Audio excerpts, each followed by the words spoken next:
Welcome to the Foresters pregame show presented by Coastal Copy, and we are joined by our manager, Bill Pintard. Coach, we got a special guest here today. Yeah, we do. It's this very special occasion. It's a gentleman very close to me, my heart, and my family, and he was very close to my son, Eric.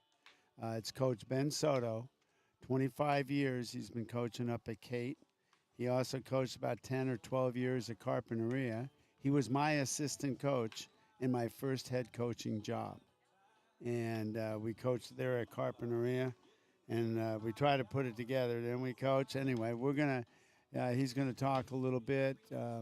And every year, his Kate players, the football team and the baseball team, because Coach Soto is also the football coach. He also washes dishes and cooks up there, I think. But he does everything for these kids, and they've been so fortunate to have him. And every year they go out and they raise money, and Coach comes down here and goes on the field and hands me a check. And this year it was a record year. He raised over $1,600. So, folks, I'm going to introduce my dear friend, Coach Ben Soto. Give us a second while we get the headset on. Now we are pleased to welcome the great Coach Ben Soto. Coach, thank you so much for joining us here this afternoon. No, my pleasure to be here. Thank you for having us. Well, Coach, could you just talk about the procedure and what your team does for fundraising for the Hugs for Cubs? I had the honor of coaching Eric up at Carpenter High School, and then had the privilege of having him coach with me at Kate School for 3 years before his passing. And he taught all of us so much about more about life than baseball, although he did know a lot about baseball. And our kids now, it's been 20 years now, but our kids all hear the story about Eric Pintard and what he meant. And we hand out cups. I hand out cups to each of my football players, baseball players, and they just keep their change. They keep their change all. We're a boarding school, so I tell them this is not a plea to your parents to send a check or anything like that. They put their change and what they have over the weekend, and it just adds up. And we were able to come up with our biggest check so far. We've been doing it, like I said, for about 15 years now. We wish we didn't have to do it, but we're so happy that we get to bring a smile to suffering through this horrible disease, and we hope someday that there'll be a cure. Until then, we're going to keep on doing what we're doing, honoring Mr. EP. And Coach, you talk about your players and how you talk about what Eric meant to your team. What do you tell your team about the legacy of Eric? Though they know all about Eric. They know. I mean, I have pictures of him in my office, and they come in every once in a while. They'll come in, hey, Coach, who's EP you're talking about? And they'll say, well, there's EP. And I can finally tell the story now because everybody, my football team, my baseball team, know about Eric, and I can finally get through the story without crying. He just made a big impact on my life as far as life. Make sure he knew a lot about baseball, pitching and hitting, but just about life and what was important and what wasn't important. And those have carried on with me. And what I try to teach my kids, W's and L's will come and go. We are in football. We are CIF champions. If they want to judge us by that, that's fine. But the lessons that these kids have learned about how to deal with stuff. And, he dealt with stuff. And the one thing about EP, and I'll say this to everybody, he never, not once did he ever complain about why me, why did it happen to me. He, instead of not complaining, he went out and he started a thing to help the kids who are suffering what he was suffering from. I don't know that many people that would do that without thinking about themselves first, but that wasn't EP. He was thinking about other people. And just that. It's been 20 years, and I'm going to try to keep my streak here of not crying before talking about him, but he was an amazing, amazing guy. Well, Coach, we appreciate you coming up here and talking about everything and what you do for this program. Thank you so much for joining us. Well, thank you very much for having us. First pitch coming up next right after this.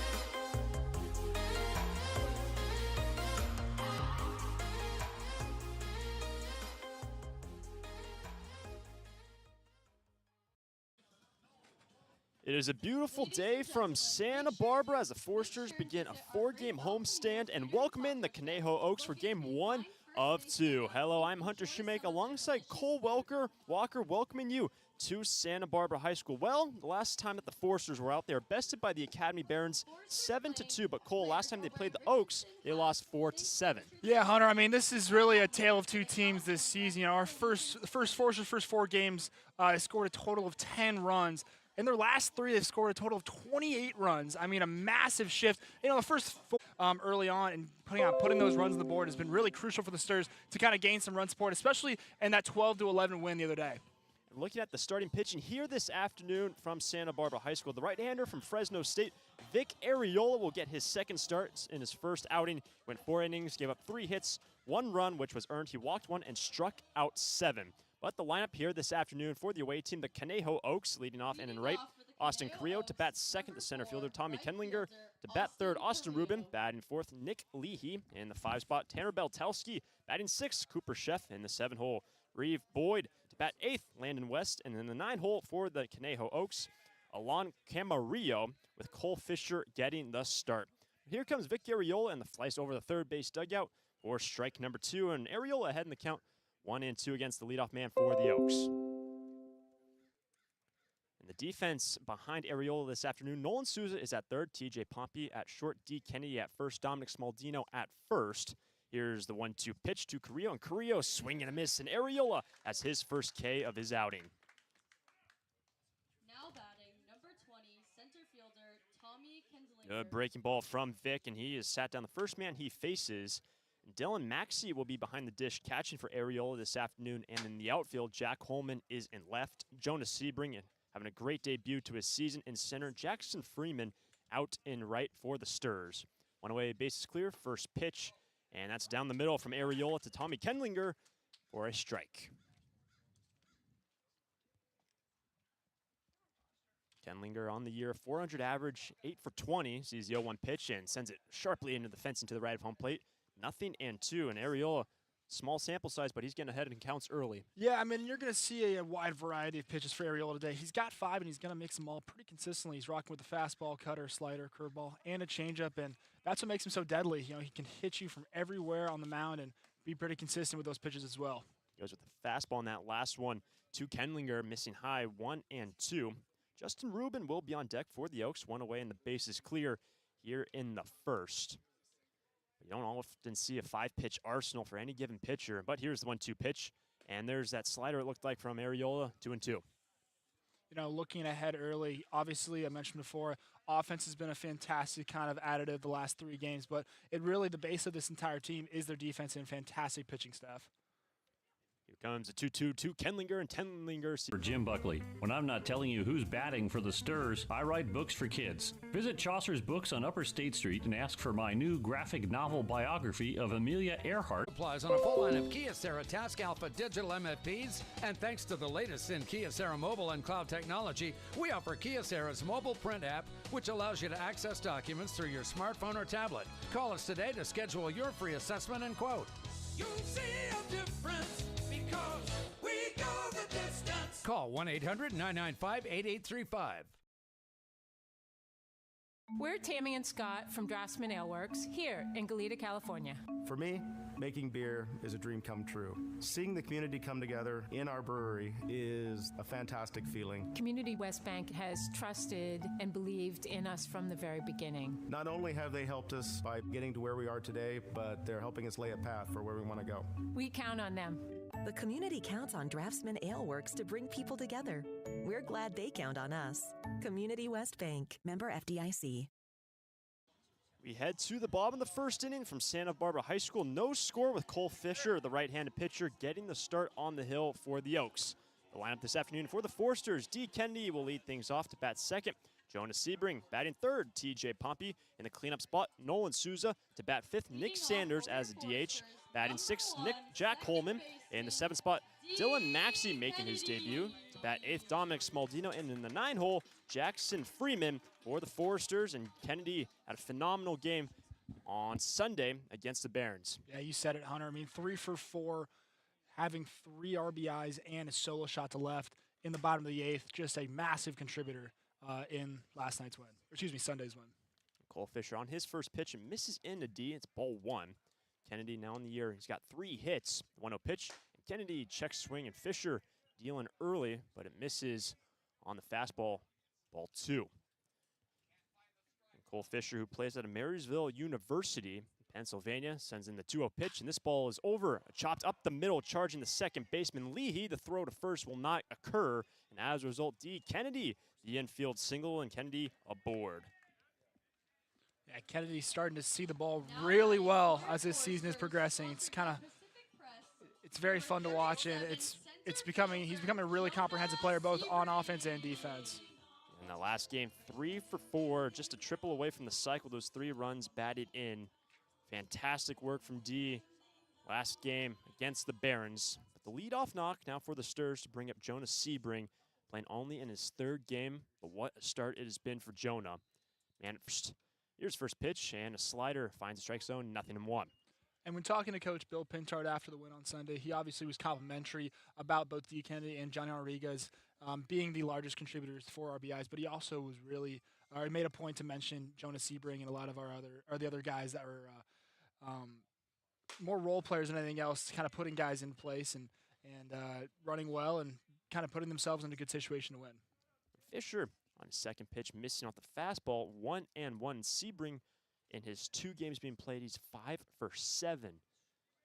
He's got D. Kennedy at first with no outs here in the bottom of the 1st. The pitch, and Sebring pops up a slider for strike number 2. It pops it up and out of play for strike number 2, with TJ Pompey waiting on deck for the Sturs. For the Forsters, currently atop the CCL South Division at 5-2. But Conejo, a very good team that the Forsters have lost to earlier this year. Here's the 1-2 pitch, and Sebring skies it shallow center field. Kenlinger, the center fielder, moves in and able to make the catch for the first out. Sebring retired. It's going to bring up TJ Pompey. And TJ Pompey did not start in the last game, came in off the bench. He was 0 for 1, but Pompey has been another one of those guys, Cole, has been phenomenal. Yeah, I mean, and both offensive and defensively, he's got pop that a lot of guys haven't seen in a long time, and he really is a guy you can plug in anywhere, and it's going to have some really meaningful innings, both on offense and defense. Runner goes. It's a good throw, but Kennedy slides in safely to second base, and a stolen bag now for D in scoring position with 1 away. When we look at one of the only areas the Forces have really struggled, it's minimizing errors on the base path. Gotten thrown out or picked off in multiple games this season, and that's kind of where they shot themselves in the foot in the first few games. Here's a pitch to Pompey, down and away, swinging at the slider to even up the count 1-1. You talk about on the bases, they're currently now with that stolen bag 18 of 28. So they've been very aggressive just through 7 games for manager Bill Pintard.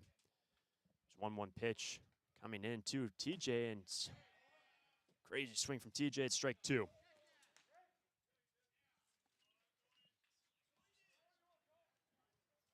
Man at second, can the Forsters capitalize and strike first? They did not score first in the game against the Barons on Sunday.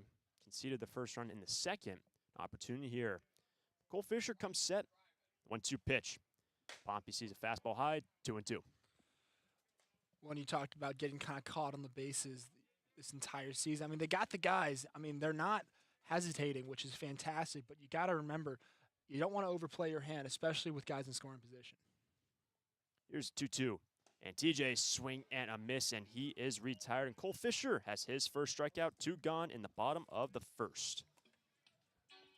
Now batting for your Forsters. It's going to bring up Nolan Souza.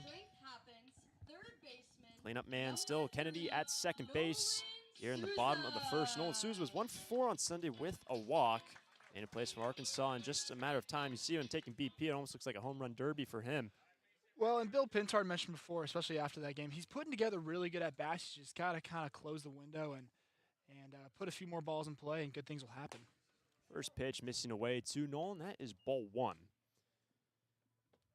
For the Sturs, start of a 4-game homestand with this game here on Tuesday. Also face the Conejo Oaks on Thursday. It will be an off day tomorrow. A little bit of a different scheduling this week. These two teams will play 2 consecutive matchups against each other. 1-0 pitch. And Souza sees a slider in there, even up the count 1-1. Kennedy still at second base after a leadoff single in this inning and a stolen bag. Cole Fisher, the right-hander from Marysville University, with 2 gone, shakes off a couple from Landon West, serving as the catcher. And he steps off, and defensively this afternoon for the Oaks, Cooper Sheff is at third, along Camarillo at short, Nick Leahy at second, Tanner Beltowski at first. The outfield, Reeve Boyd out in left, Tommy Kindlinger in center, Austin Carrillo in right. And the second pitch, I should say the third pitch to Souza, the fastball missing away, 2-1.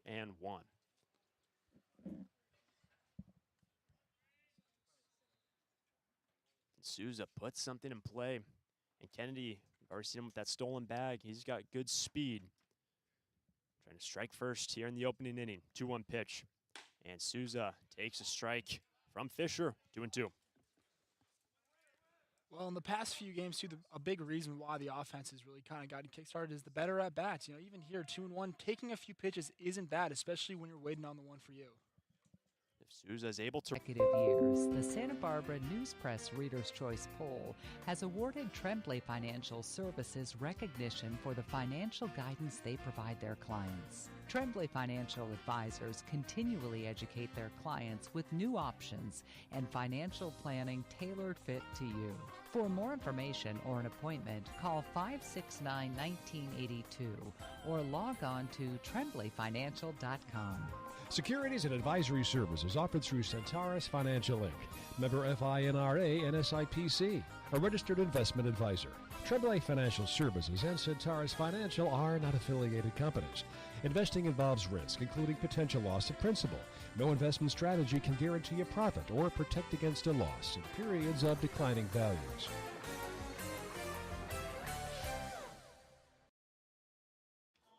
We head to the second in Santa Barbara. Beltowski, Sheff.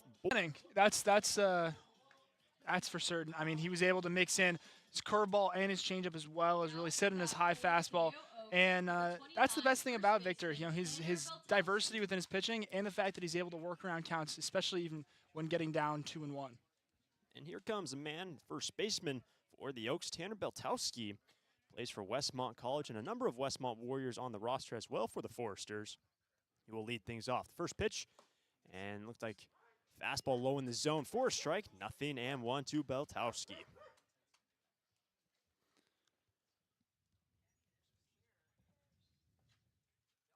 Ariola, the 0-1 pitch, and this one is grounded over to short. Here is Pompey, fields it cleanly, fires to first, 1 away in the second. Beltowski grounds out. That's going to bring up Cooper Sheff. Number 25, third baseman, Cooper Sheff. A lot of action to Pompey early over at short. Yeah, and you feel back. So those last inning, you saw a few hops that just kind of took a wrong turn, but hopefully it calms down out there and he's able to consistently make those at first. I mean, that's your job as a shortstop. You're going to get the ball a good amount of times throughout the game, so hopefully you can convert. Yeah, the first 2 balls hit it over to him. Right in front of him, took a weird bounce, but here's Sheff. First pitch. Fastball finds the outer half of the plate for a strike. And for Vic, the right-hander from Fresno State, second start of the year. He's been looking good early in this one with 1 away. Nobody aboard. And the second pitch missing away. Even up the count 1-1 for the Foresters. Looking to even up the season series this afternoon against the Oaks. Play consecutive games against these 2 teams. Next matchup on Thursday with the off day tomorrow. But the 1-1 pitch. And Sheff sees an off-speed, very nicely drops in, 1-2. Yeah, it's that command of those off-speed pitches, which is so crucial to his success. You know, we mentioned him being from Fresno State. He pitched 32 2/3 innings at Fresno State through 20 appearances. So he has the experience to go along with his talent. It's just depending on if he really can get through the lineup in a consistent and, honestly, quick manner. And he had the 1-2 pitch, inducing the swing and the miss from Cooper Sheff on the heater high in the zone. And Vic has his second K and 2 quick outs here in the second. That's going to bring up Reeve Boyd. 2 gone, bases clear here in the top of the second. Boyd playing in his second game for the Oaks. That's from the right side. First pitch. And Boyd sees a fastball high, ball 1. And for Reeve, we said it's the second game in his first game. The bag, and it is a clean 1-2-3 inning for Ariola. We head to the bottom of the second. No score from Santa Barbara High School. It's out of here. It's tough to tell whether that's another Forester's home run or one of the many flights going out of the Santa Barbara airport. With 22 daily departures and 11 direct destinations, including Chicago, Dallas, Las Vegas, San Diego, and Seattle, there's no need to drive and fly when you can take off local at the Santa Barbara airport. Prepare for a departure from the usual travel experience. Choose SBA and depart differently. A proud partner of the Santa Barbara Foresters. When it comes to your office equipment needs, call Coastal Copy. We're the largest independent office equipment dealership in the Tri-County.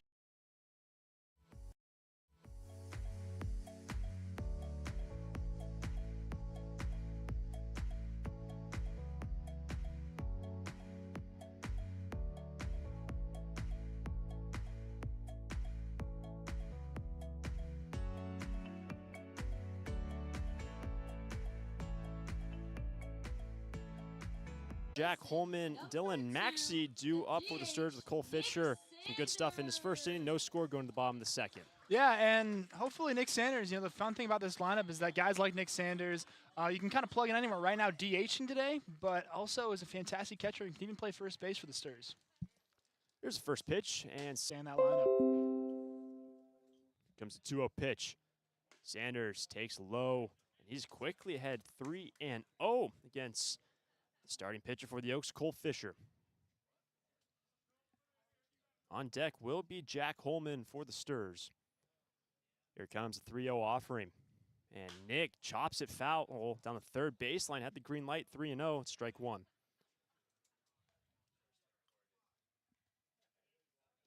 So Sanders leading things off in the scoreless ball game.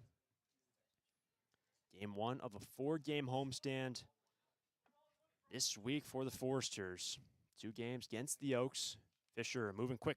3-1 pitch. And Sanders lines this one in the left. That gets down all the way to the wall. And that ball is over the wall for an automatic double for Nick Sanders. And he has 2 bags to kick off the second. I mean, just a fantastic way to lead off the inning. And again, we talked about it earlier.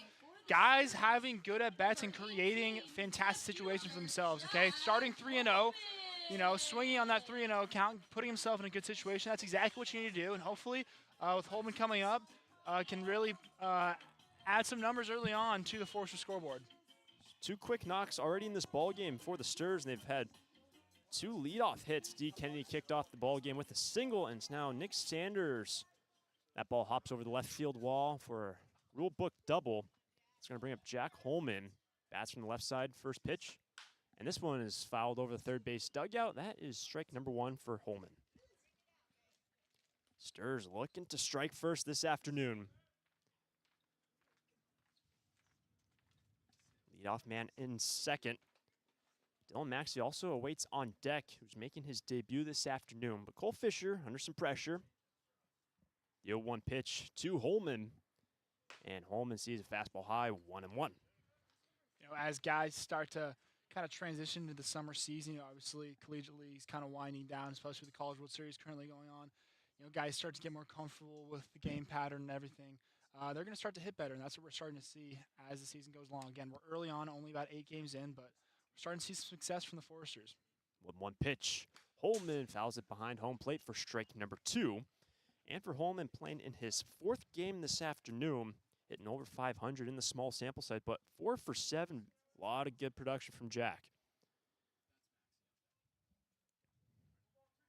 Sanders already has his 7th hit of the season. Hitting now over 500, the man at second base. Cole Fisher holds, and the 1-2 pitch. And Holman spits on the breaking ball away, 2-2. It's about not being too anxious with these early at-bats in these games. You obviously want to get on the scoreboard, but you don't want to push it. You need base runners and not necessarily runs or big hits immediately. It's 2-2. Dylan Maxey on deck. The pitch, and Holman sees it away. Full count for Jack. Already man at second. No outs here in the bottom of the second inning.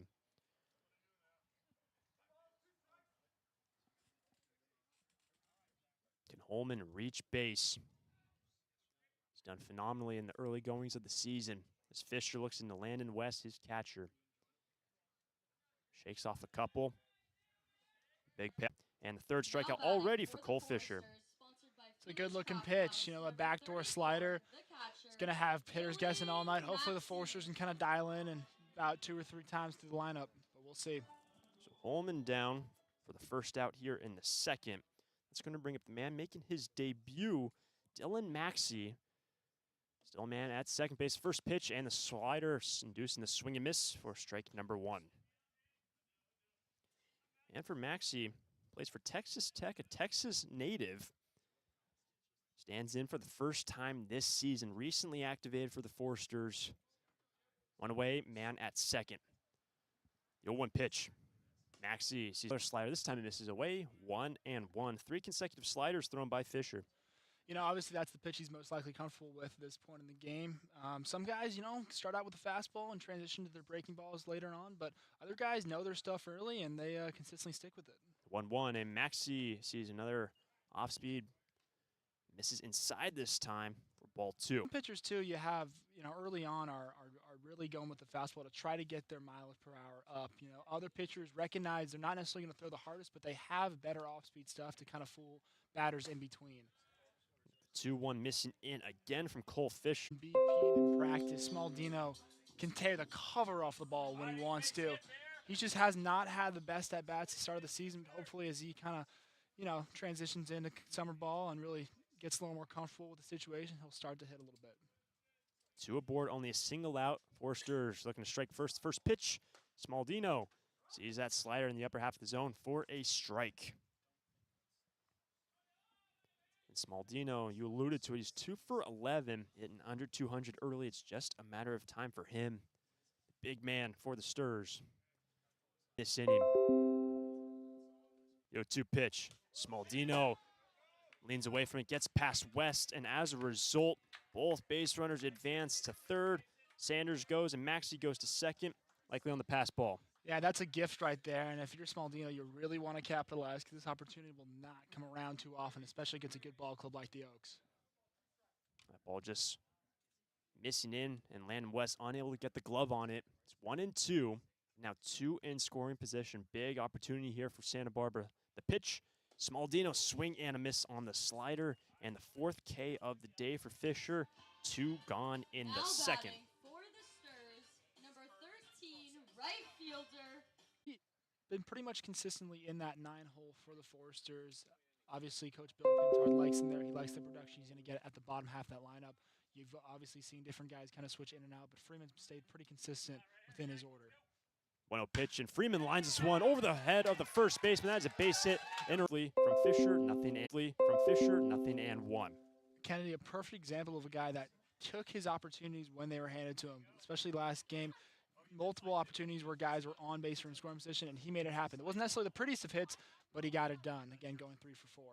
0-1, he spits on it in a great keep from West to keep man at second. Jackson Freeman at second base. He drove in 2 runs, and those RBIs by Freeman, brought to you by Gold's Gym. Gold's has 3 locations in Santa Barbara and Goleta, where the Foresters train to win. It's a ball and a strike for D. And Cole Fisher looks to limit the damage in the second inning for the Oaks. 1-1 pitch. Kennedy swing through the zone on the fastball. To try to lay off of it. Strike 2. Yeah, a guy. I mean, again, this pitcher with the Conejo Oaks, he's got a lot of stuff working early between his fastball and his off speed. You don't want to get caught looking, especially later on in counts. Now ahead, Fisher on the hill. The 1-2 pitch, and Kennedy is able to take a ball away. Good take from D. Yeah, the funny thing about Fisher, he's actually mentioned before. He's from, I believe, it's Millersville, where Foresters pitching coach Ryan Kramer works. Yes, so sir. He's very familiar. Here's the 2-2, and Kennedy is able to take, looks like that slider away. Full count. Jonas Sebring will be on deck for the Sturs if D is able to reach after his phenomenal work last game, going 3 for 4, 3 RBIs, and he's already got a hit in this ball game. Jackson Freeman remains at second, 2 gone. It's 2-0 ball game now. Payoff pitch, and Kennedy rips this one into left, and that ball will get down. Freeman looks to score from second base. The cutoff man The play at the plate late, and Freeman will score. D. Kennedy on an errant throw over to second base. And D. Kennedy 2 for 2 and a run batted in. Foresters now on top 3-0 in the second. Can't say enough about D, what he did last game. He's got 5 hits. I mean, he's getting hot at the right time. I mean, the fact that he's been kind of moved up in the lineup, been all over the place, can play anywhere. He's a special player, and we're really watching something spectacular for the Foresters right now with D. Kennedy on the base path. So Freeman scores from second.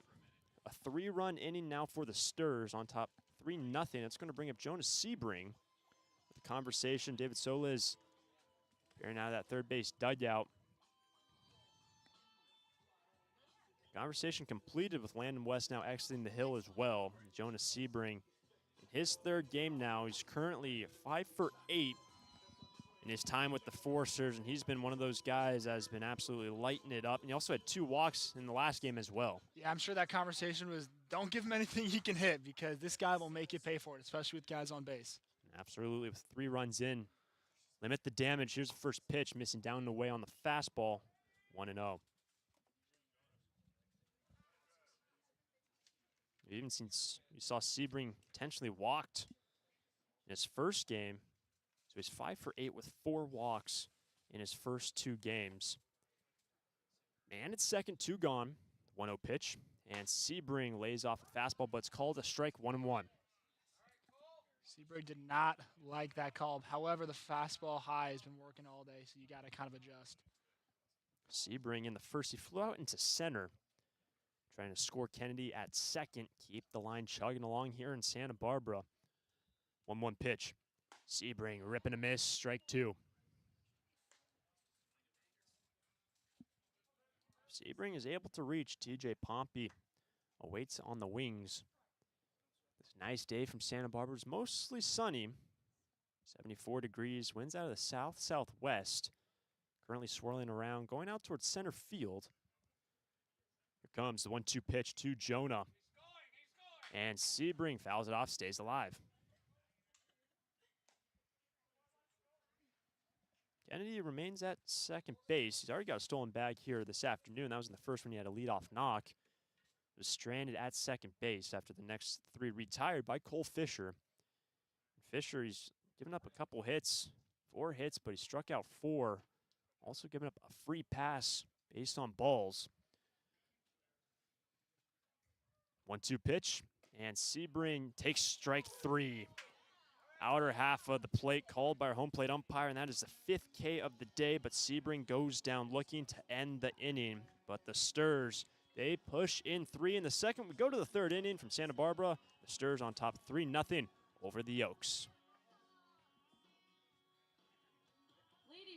Santa Barbara Airport has 5 airlines: American, Alaska, Delta Air, Southwest, and United, with 12 direct destinations from Santa Barbara to Atlanta, Dallas, Denver, Las Vegas, Oakland, Los Angeles, Salt Lake City, Portland, San Francisco, Phoenix, Seattle, and Sacramento. With 23 daily departures from Santa Barbara, SBA's newest daily service on Delta Airlines to Atlanta and Salt Lake City can ensure that you can get anywhere in the world in just one stop. SBA is proud to join over 200 airports around the world in the Hidden Disabilities Sunflower Program. Passengers with a disability can opt into the program, and in doing so, trained staff at SBA will be there to provide additional level of customer service. You can learn more at www.flysba.com. Once again, you can learn more and book your flights today from Santa Barbara at www.flysba.com. I'm Eric Onen, CEO and Managing Director of Santa Barbara Airbus. Santa Barbara Airbus is all about the customer experience. Having your customers count on you. It's because people recognize that you're there when you need them. One of the early challenges for our business was equipment financing. Community West Bank has always found a way for the terms and conditions to work for us and for them. I count on Community West Bank. The community counts on Santa Barbara Airbus to keep them moving. We're glad they count on us. Community West Bank, member FDIC. We head to the 3rd from Santa Barbara High School. Landon West, Alon Camarillo, and Austin Carrillo due up in this inning with Vic Areola. Had a clean 1-2-3 inning in the second. Face 8, 9, and 1. for the Oaks. It's a 3-0 ball game with the Stars putting up 3 in the last. First pitch is into center field. Sebring moves forward and slides and makes the catch. Great play from Jonah out in center. It's a great way to anticipate that ball, too. Obviously, the outfielders taking a few steps before every single pitch, and that early jump by Sebring was crucial in helping him catch that early ball. Sliding on his backside and making that catch out in center, 1 away in the third. That's going to bring up the 9-hole hitter, Alon Camarillo. Stands in from the right side. Base is clear, 1 away. The pitch, Camarillo taps it foul. That is strike 1. You know, both batters swinging at the first pitch fastballs. I'm sure a lot of these Conejo Oaks do not want to get behind the count early. And for Camarillo, bats out of the 9th spot. Yazusa Pacific Man sees the 0-1 pitch, and this one is chopped, and this one goes foul again down the third baseline. Strike 2. Arriola has done so well getting himself ahead in counts. He has done it again against the 9-hole hitter. It's just kind of crucial to having a great start is getting ahead of counts early. And here's the 0-2, and Camarillo sees one in, ball 1. Austin Carrillo, top of the order, awaits on deck for the Oaks. The Barons enter this game very well rested. Their last game was on Saturday. 1-2 pitch, and this one is over the head of the second baseman, D. Kennedy, into the gap, and that'll be a single for the 9-hole hitter, Alon Camarillo. A 1-out knock for Camarillo. Now up to bat for the Oaks, number 4. First knock of the day for Conejo. That's going to turn over the lineup for Carrillo at the top of the order, who struck out swinging against Arriola in the first. Yeah, Carrillo, I mentioned before, he led Biola University Eagles in 6 different categories this season. Batting average at 366, runs scored, and walks. So he is a lethal man at the plate, and you don't want to get behind the count too early against this guy. Check back to first base to Camarillo. In terms of running for the Oaks, they're 10 for 16 on the year. Here's the first pitch, and a swing and a miss for strike 1 on the fastball from Arriola. 0-1. Compared to the Forsters, 16 attempted stolen bases and now 28 on the year for the Sturs. Bill Pintar, especially aggressive early when the offense wasn't quite there. The 0-1 pitch, and Carrillo pushes it the other way, and that ball will get down. Going to the corner is the barrel of Austin Carrillo from third base. Looking to score is Camarillo, and Camarillo from first base comes in to score, and Austin Carrillo all the way to second, drives in the first run of the day for the Oaks. Now 3-1. The lead for Santa Barbara down to 2. Yeah, and that's just a missed pitch and unfortunate circumstance for. I mean, he was really cruising there. The fact that you give up 2 kind of back-to-back at-bats and, you know, a few misses here and there, and that can really cost you. You know, it's a game of inches, as they say. So run batted in for Carrillo, who scores Camarillo, who's at first. Arriola looks to get on the same page with Dylan Maxey, catcher in his debut. But before Camarillo, who had the single and was at first base, Arriola was cruising, only gave up a free pass in the first.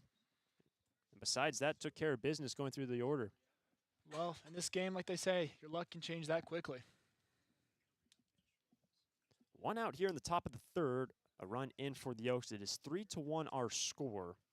Tommy Kendlinger, very lethal man, he's got a walk today. The first pitch, and it finds the lower half of the zone. Or a strike, 0-1. Kendlinger, you mentioned Carrillo, the pop in his bat, just drove in the run with that double. Really, the top 3 guys got some good power. Kendlinger playing for Hancock College, the 0-1. Slider finds the zone, 0-2. Well, and all throughout the CCL, you got guys, especially throughout the order, that can get either plugged in or that are starting that have pop. I mean, you really got to be very cautious around every little bit of the lineup today. Here's the 0-2, and Kendlinger takes strike 3. Arriola sits down Kendlinger with ease here in the third. Now up to bat for the Oaks, number 39, the DH, Justin. Third K of the day for Vic, and that is the second out in the third, and we'll bring up man at the third spot in the order, Justin Rubin, who grounded into a fielder's choice in the first. Still at second is Austin Carrillo. Drove in the first run of the day for the Oaks. The pitch and the slider missing away. Ball 1. Well, Hunter, you know, the fact that the Foresters were able to get out ahead early offensively really allows Ariola to be a little more calm on the bump, have a little wiggle room here and there. 1-0 pitch finds the lower half of the zone, 1-1 for the Foresters. A great bullpen game on Sunday against the Barons. Cloud Stratton, Frazier only giving up a single hit through the 9 innings. Great game offensively too. With the next pitch in there for a strike, and 1-2 the count. Ariola ahead of Ruben comfortably here in the third. With 2 gone, man at second. Take a little bit of a longer look into Dylan Maxey. 1-2 pitch. Ruben check swinging, finds the barrel and tops it behind home plate. Stays alive, 1-2.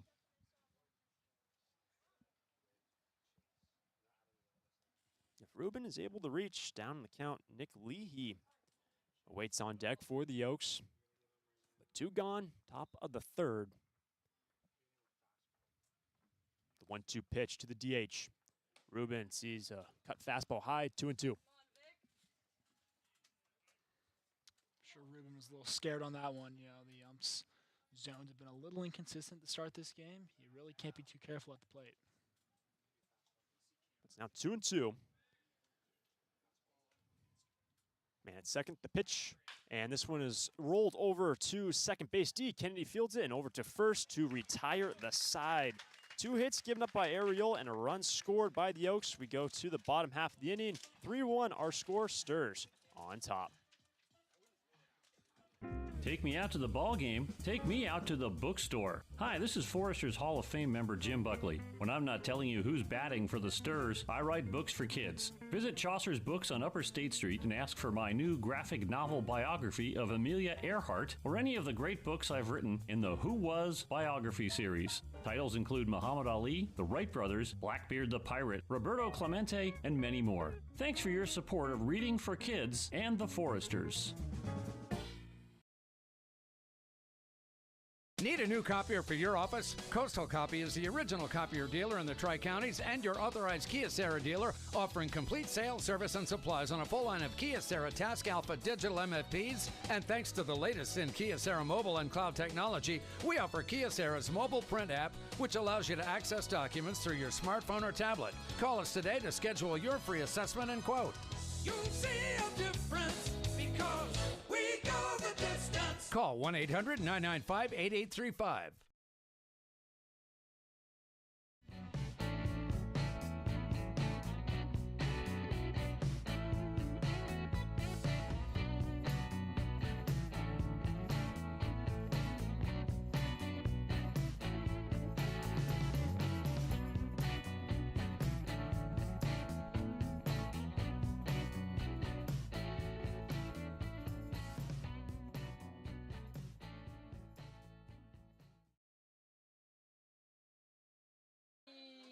We head to the bottom of the third. It is 3-1. Foresters on top. Pompey, Souza, Sanders due up. It's 3-4-5. Or the Sturs. Here's the first pitch. And TJ sees a ball in, 1-0. TJ, just an athletic kid, can really do it all. Hasn't really been able to make some good contact at the start of the season. 1-0 pitch. And Pompey sees another one in right near the pelvis, but it doesn't hit him. It's ball 2. TJ struck out swinging in the first against Cole Fisher. Back out on the hill. 2-0 pitch. And Pompey was near the hands, but he swings and misses at that one. 2 balls and a strike. We've mentioned Poppy through the Forester season, but has just been a dog for Texas Tech as well, batting .279 as a true freshman. 2-1 pitch, well away from Fisher. Ball 3. Nolan Souza awaits on deck. To follow him, Nick Sanders. Home half of the third inning with the Foresters putting up 3 runs in the last, conceding 1 at the top half of this third inning. But here comes the 3-1 pitch to the leadoff man, and Pompey. Be ball 4. It looks like he got hit anyway, but Pompey will reach base, and if he was clipped, that hit by pitch is brought to you by Alta Orthopedic. Ouch, that looks like it hurt. This hit by a pitch brought to you by AltaOrthopedics.com. Got hurt? Call them. So Pompey's hit and the leadoff man aboard, for the 3rd consecutive inning. big for the Foresters to build this lead early. You know, getting a guy on not only puts pressure on the pitcher, but also just gives your lineup a little bit of a breath in order to figure out ways to kind of get over the runner. And, you know, we've talked to Bill Pintard in the past. He's not really for the small ball aesthetic of California baseball, you know, the bunts, the get 'em overs, the hit and runs. But again, consistently, they've done it even without being asked, and the Foresters, then through that, the Foresters have been able to really put up some really productive innings. Here is Souza trying to work Pompey around the bases. A check back to him, sliding in head first at first base. Was TJ still awaiting the first pitch to Souza. The gentle breeze looks like it's going pole to pole, right to left across the outfield. The wind's currently, but here's the first pitch, and it misses away for Souza, ball one. Souza being the #1 prospect out of high school, out of the state of Hawaii, making the trip to Arkansas, one of only 3 Hawaiian-born players to ever play for the Razorbacks. Here's the 1-0, and Souza lines this one down the left field line, ripped and hit well down into the corner. Pompey looks to score from first base. Pompey rounds third. He will come in, and holding up at second base is Nolan Souza. Stirs back on top by 3 runs. 4-1 our score. Pompey getting the jump early, no hesitation at all, and he can fly around those bases. Nolan Souza, the RBI double, and that RBI double is brought to you by Gold's Gym. 3 locations in SB and Goleta, where the Stirs train for victory. 4 runs in for the Stirs. 4-1 our score. And here's Nick Sanders, who had the rule book double over the left field wall in the last inning. Still no outs here in the third for the Stirs. The pitch, and Sanders swing and miss on the slider. Yeah, he wanted that one early. Big old hack for Sanders to start out the inning. Also, Cole, we've seen the leadoff man get aboard the first 3 innings, and the last 2 they've capitalized bringing him in. Yeah, it's just good baseball. It's good team baseball. It's situational hitting. It's understanding your situation and your count and capitalizing. It's just beautiful stuff. This is the 0-1. Misses, and a good keep from West to keep Nolan Souza at second base. It's 1-1 now for the DH. And you said it earlier, too. Nick Sanders, first time we've seen him in the DH spot this year. You know, I don't mind it. I mean, they have 3 fantastic catching talents for the Foresters. You might as well use everyone you got. Here's the 1-1, and Sanders takes away 2-1. Cole Fisher, who was moving quickly through the first 2 innings, has not recorded an out here in the third. He gave up some hits in those first 2 innings, and of course, the 3 runs, but he struck out 5. Behind in the count, 2 balls and a strike to Nick Sanders. Here's the pitch, and Sanders pops it up on the high fastball, 2-2. Well, and it does seem like the bullpen is active for the Oaks right now, getting a few guys live. I mean, this is a situation, no outs. Already had a guy score, man on second. It could really go downhill fast for the Conejo Oaks. For the Oaks, currently in the 3rd spot in the CCL South. They played 1 more game compared to the Foresters at 5-3 on the year. Here's the 2-2 pitch to Sanders. Look back to second base, but the pitch and a swing and a miss. Looked like that slider again from Fisher, and he retires Sanders for a big first out in the third. Batting for the Foresters, sponsored by Mustard Seed Catering Company, number 18, left fielder. 6th strikeout for Fisher, and that's going to bring up Jack Holman. That's from the left side, still a man at second.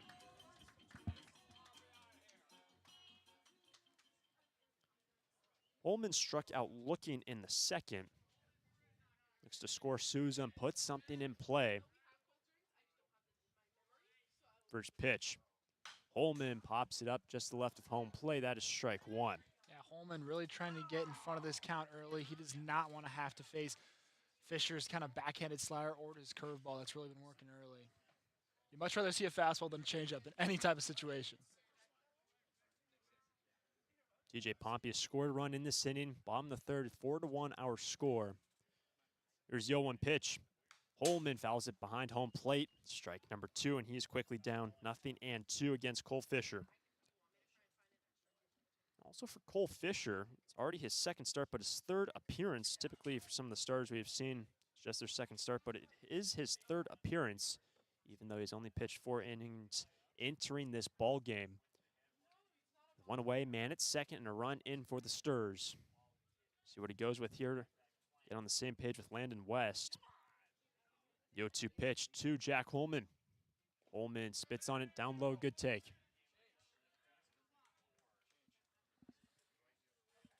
You know, if you're Conejo manager, I wonder how much leash she's going to give Fisher on this. You know, you don't want to get into too dangerous of a situation early on. It's much more difficult coming back from a lead, or excuse me, from a deficit early than it is in the later innings with little juice. Maxey is on deck. 1-2 pitch for Holman, and Holman spits on it, gets past the catcher West, and a free 90 feet for Nolan Souza. He is now at third base, and Jack Holman now at a 2-2 count. He's able to lift something, scoring another run. Yeah, again, this is a good at-bat so far from Holman. Obviously, starting out 0-2 with those 2 foul balls, but seeing those next 2 well, and if he can get anything in play here, he's got a chance to get an RBI. Go down as a wild pitch. Souza now to third. 1 away, 2-2 pitch. Holman able to take ball 3, just missing away. That is such a difficult take from any point of view. Obviously, kind of etching on that outside of the plate, but again, this umpire's been a little inconsistent early. You don't know what's going to get called, so a great hold by Jack Holman. Maxey on deck. Here's the pitch to Holman, and Holman gets hit. He will get to first base, and that hit by a pitch again brought to you by Alta Orthopedic. Ouch, that looks like it hurt. This hit by a pitch brought to you by AltaOrthopedics.com. Got hurt? Call them. So that's the second hit batter in this inning. Both times it was on a full count. Would have been ball 4, but Pompey remains at third, Pompey came in to score, but Souza's still at third, and Holman now at first. Looks like, and that is it for Cole Fisher. The Conejo Oaks will go to the bullpen, and we will step away. A run in, 1 out, and runners on the corners here in the bottom of the third. Need a new copier for your office? Coastal Copy is the original copier dealer in the Tri-Counties and your authorized Kyocera dealer, offering complete sales, service, and supplies on a full line of Kyocera Task Alpha digital MFPs. And thanks to the latest in Kyocera mobile and cloud technology, we offer Kyocera's mobile print app, which allows you to access documents through your smartphone or tablet. Call us today to schedule your free assessment and quote. You'll see a difference because we go the distance. Call 1-800-995-8835. During this time of record market highs and gradual economic recovery, it's essential you have someone you can trust. For 10 consecutive years, the Santa Barbara News Press Reader's Choice Poll has awarded Tremblay Financial Services recognition for the financial guidance they provide their clients. Tremblay Financial Advisors continually educate their clients with new options and financial planning tailored fit to you. For more information or an appointment, call 569-1982 or log on to tremblayfinancial.com. Securities and advisory services offered through Centaurus Financial Inc., member FINRA and SIPC, a registered investment advisor. Tremblay Financial Services and Centaurus Financial are not affiliated companies. Investing involves risk, including potential loss of principal. No investment strategy can guarantee a profit or protect against a loss in periods of declining values.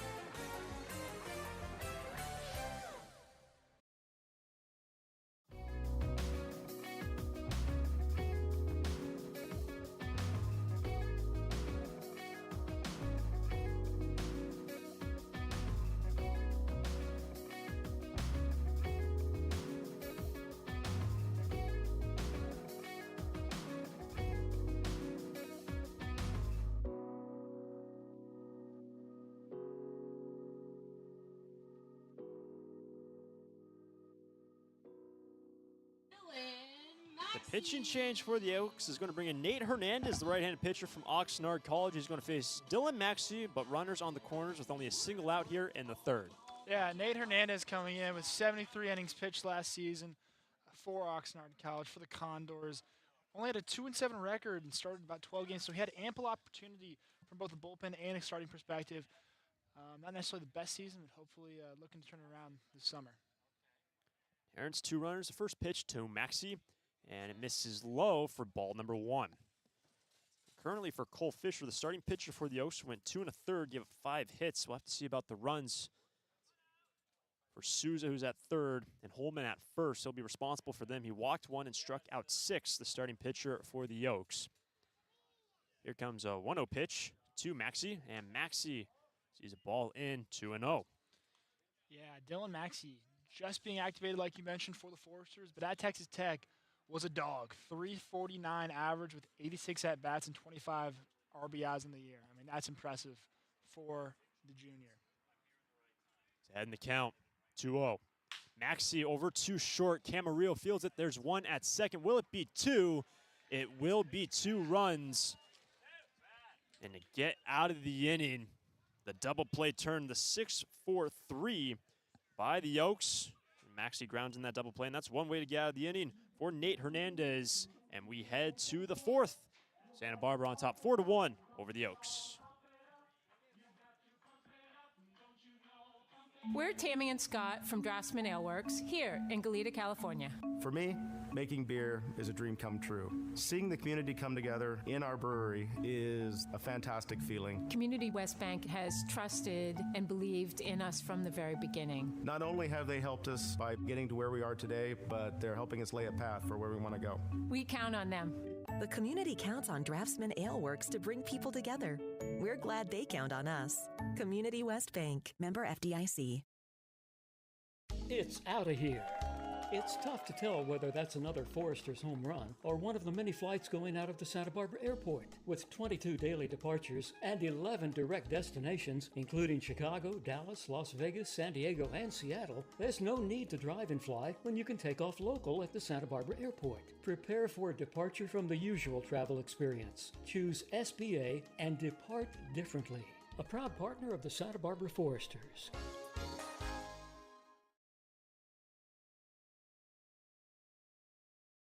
When it comes to your office equipment needs, call Coastal Copy. We're the largest independent office equipment dealership in the Tri-Counties, and as your locally owned authorized Savin dealer, Coastal Copy offers complete sales, service, and supplies on a full line of Savin digital copiers and MFPs, Savin color printers, digital duplicators, Savin wide format systems, digital presses, document management solutions, and more. That's Coastal Copy.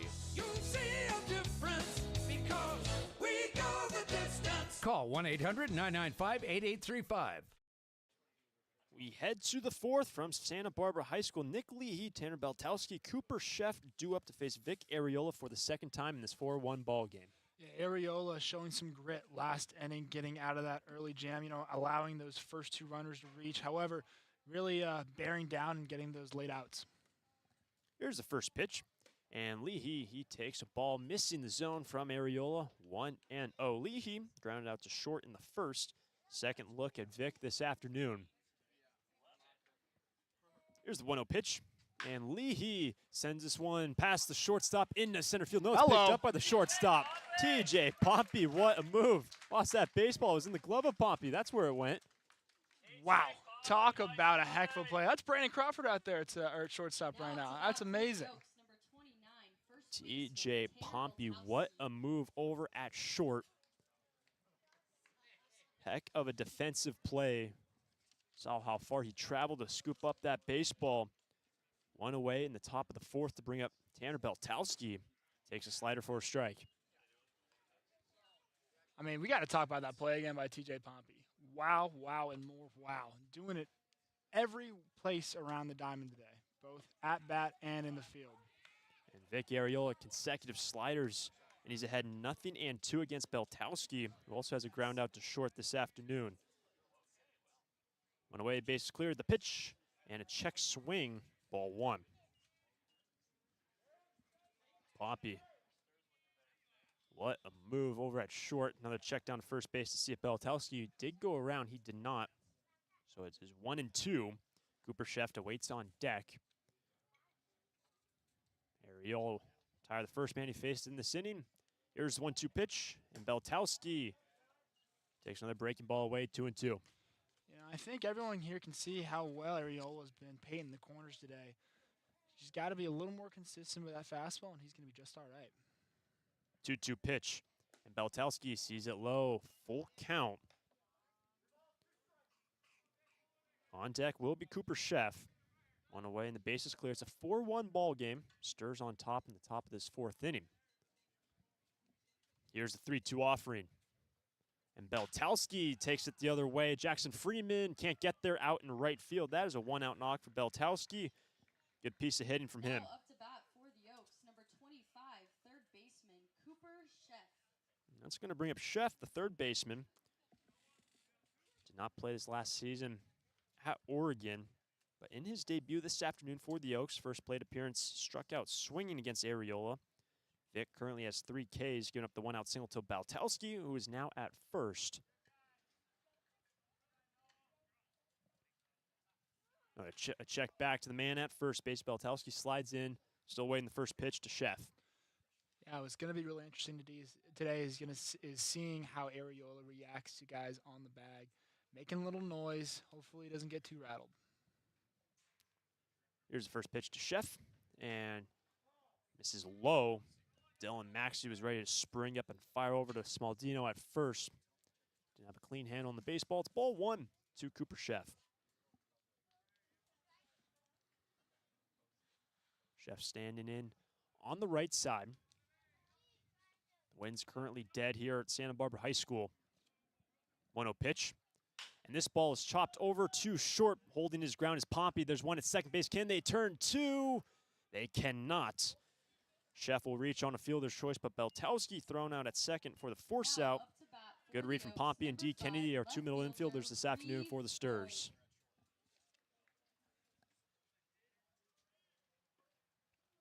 That's going to bring up Reeve Boyd for the second time. He had to ground up to third in the second. Now a Chef at first base with 2 gone. Top half of the 4th inning. It's a 4-1 game. Oaks trail by 3 to Santa Barbara. First pitch, and a breaking ball missing high, 1-0. I'd like to know where that one missed. That was a pretty-looking pitch. More 12-6 action on that one from Arriola. His curve instead of seeing a lot of his slider this afternoon. Here's the 1-0, and the fastball missing low for ball 2. Reeve Boyd, second game, just like Chef in his debut. But yesterday for Boyd, we touched on it his first time up in the second inning, going 3 for 5. The Oregon State Beaver is ahead in the count, 2-0, and this ball is fouled down the third baseline. Strike 1.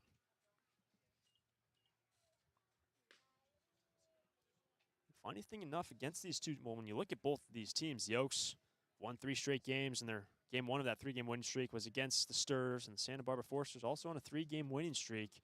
One of those is going to come to a close this afternoon. Man at first, 2 gone, 2-1 pitch, and the breaking ball in there for strike 2. Well, and we've talked about earlier, it's a long season. You know, these guys are playing 34, 35 games. And you're supposed to have deep staffs, but, you know, you're worried about injuries. You're worried about arms getting tired. You're worried about how much guys are playing. And so you're really just kind of trying to keep a very balanced schedule and kind of expose these guys to early life as professional baseball players. There's a 2-2 pitch missing into Boyd, ball 3. The active playing nearly every day. Don't do that in college. Usually just 3-game weekend series, maybe a game in the middle of the week for 4 games. It's a different story. Playing 6 games a week. The payoff pitch, and Boyd down on strikes. Arriola got him. His 4th K of the day. Well done from Vic, and we head to the bottom of the 4th. Sturs on top 4-1 over the Oaks. Santa Barbara Airport has 5 airlines: American, Alaska, Delta Air, Southwest, and United, with 12 direct destinations from Santa Barbara to Atlanta, Dallas, Denver, Las Vegas, Oakland, Los Angeles, Salt Lake City, Portland, San Francisco, Phoenix, Seattle, and Sacramento. With 23 daily departures from Santa Barbara, SBA's newest daily service on Delta Airlines to Atlanta and Salt Lake City can ensure that you can get anywhere in the world in just one stop.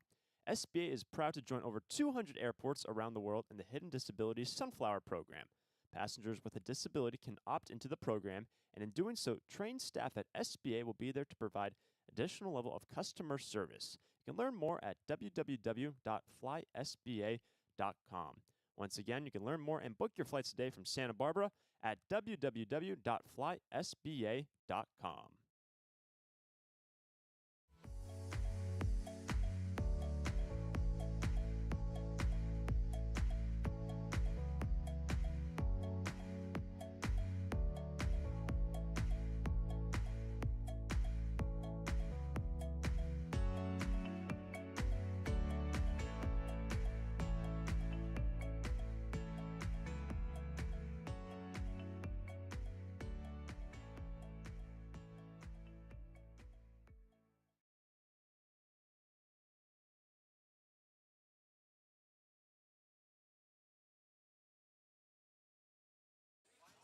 go to the bottom of the fourth. Stars on top 4-1 over the Oaks. Smaldino will lead things off. First time against Nate Hernandez, who remains in the ball game for the Oaks.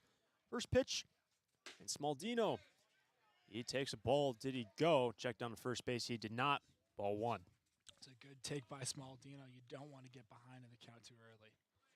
It's Smaldino, Freeman, Kennedy up this inning. 1-0 pitch, and Dominic ripping a miss for strike 1 on the fastball high from Hernandez.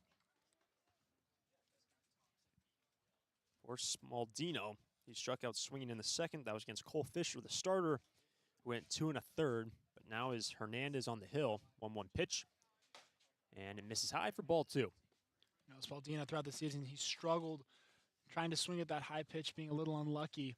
You know, he's an eager mouse. He's got to stay off the high cheese, really.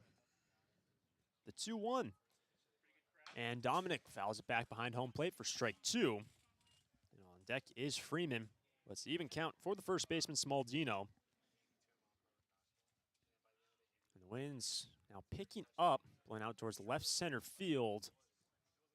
And Nate Hernandez throws the 2-2 pitch, and Smaldino sees ball 3. And again, for Nate Hernandez, entered with runners on the corners in the third, induced an inning-ending double play to limit the damage for the Stars to only a single run in the last inning. Here's a payoff pitch. Smaldino deep in the left for Dominic.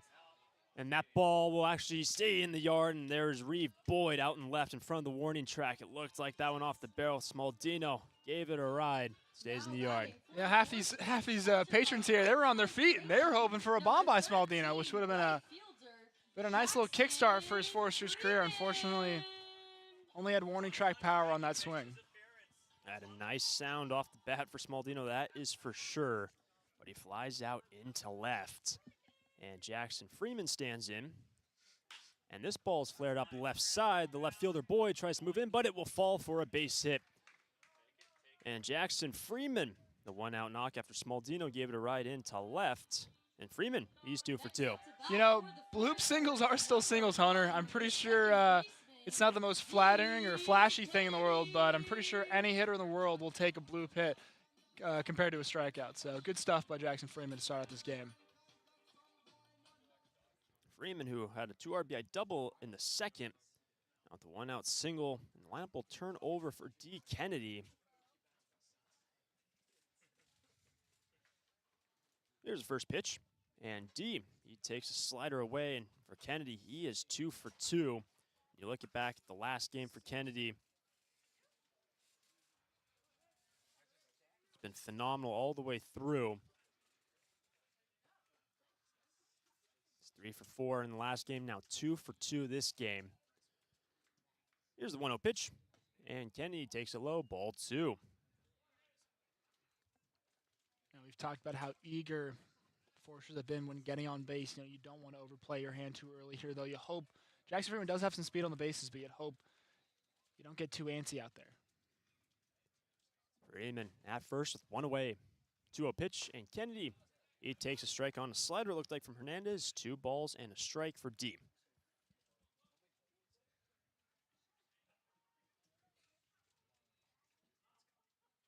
Look over to first base from the right-handed pitcher from Oxnard College.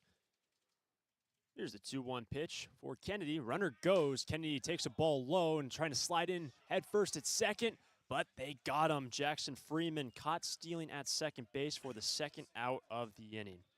Well, just like I was talking about, obviously they know you can run. They know you're going to try to get a jump early. You just can't. If you're going to go, you got to go. There's a little bit of a hesitation there from Freeman at first and ultimately got caught.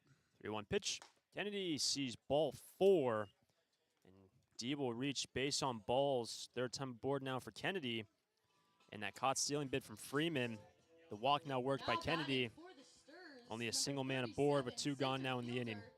Yeah, I mean, again, it's also one of those situations where you got to understand the count. Obviously, it was 0-2. You know, you had a shot later on the at-bat to possibly have 2 men on instead of 1 and, you know, subtracting out. So, unfortunately, a little too eager Beaver on the bases, but hopefully Kennedy can make up for what Freeman lacked to do. This is going to bring up Jonas Sebring, who's 0 for 2 today. Every time he has stood in, he has had Kennedy at first. First pitch, and therefore strike. 0-1 for Jonah. Talk about a guy that only got activated a few games ago that's made an initial and a huge impact for the Foresters really early on, and that's been Jonah Sebring. Bottom of the fourth, it's still a 4-1 ball game. 2 gone, man at first. Here's the 0-1 pitch. Runner goes. It's a strike. Kennedy over to second base, and he is thrown out at second base twice in this inning. Heck of an effort from Landon West and the middle infielders. D. Kennedy caught stealing for the 3rd out. Foresters get a couple base runners, but they're thrown out at second. We go to the 5th. Stars on top 4-1 over the Oaks. Take me out to the ball game. Take me out to the bookstore. Hi, this is Foresters Hall of Fame member Jim Buckley. When I'm not telling you who's batting for the Sturs, I write books for kids. Visit Chaucer's Books on Upper State Street and ask for my new graphic novel biography of Amelia Earhart or any of the great books I've written in the Who Was biography series. Titles include Muhammad Ali, the Wright Brothers, Blackbeard the Pirate, Roberto Clemente, and many more. Thanks for your support of reading for kids and the Foresters. Need a new copier for your office? Coastal Copy is the original copier dealer in the Tri-Counties and your authorized Kyocera dealer, offering complete sales, service, and supplies on a full line of Kyocera Task Alpha digital MFPs. And thanks to the latest in Kyocera mobile and cloud technology, we offer Kyocera's mobile print app, which allows you to access documents through your smartphone or tablet. Call us today to schedule your free assessment and quote. You'll see a difference because we go the distance. Call 1-800-995-8835.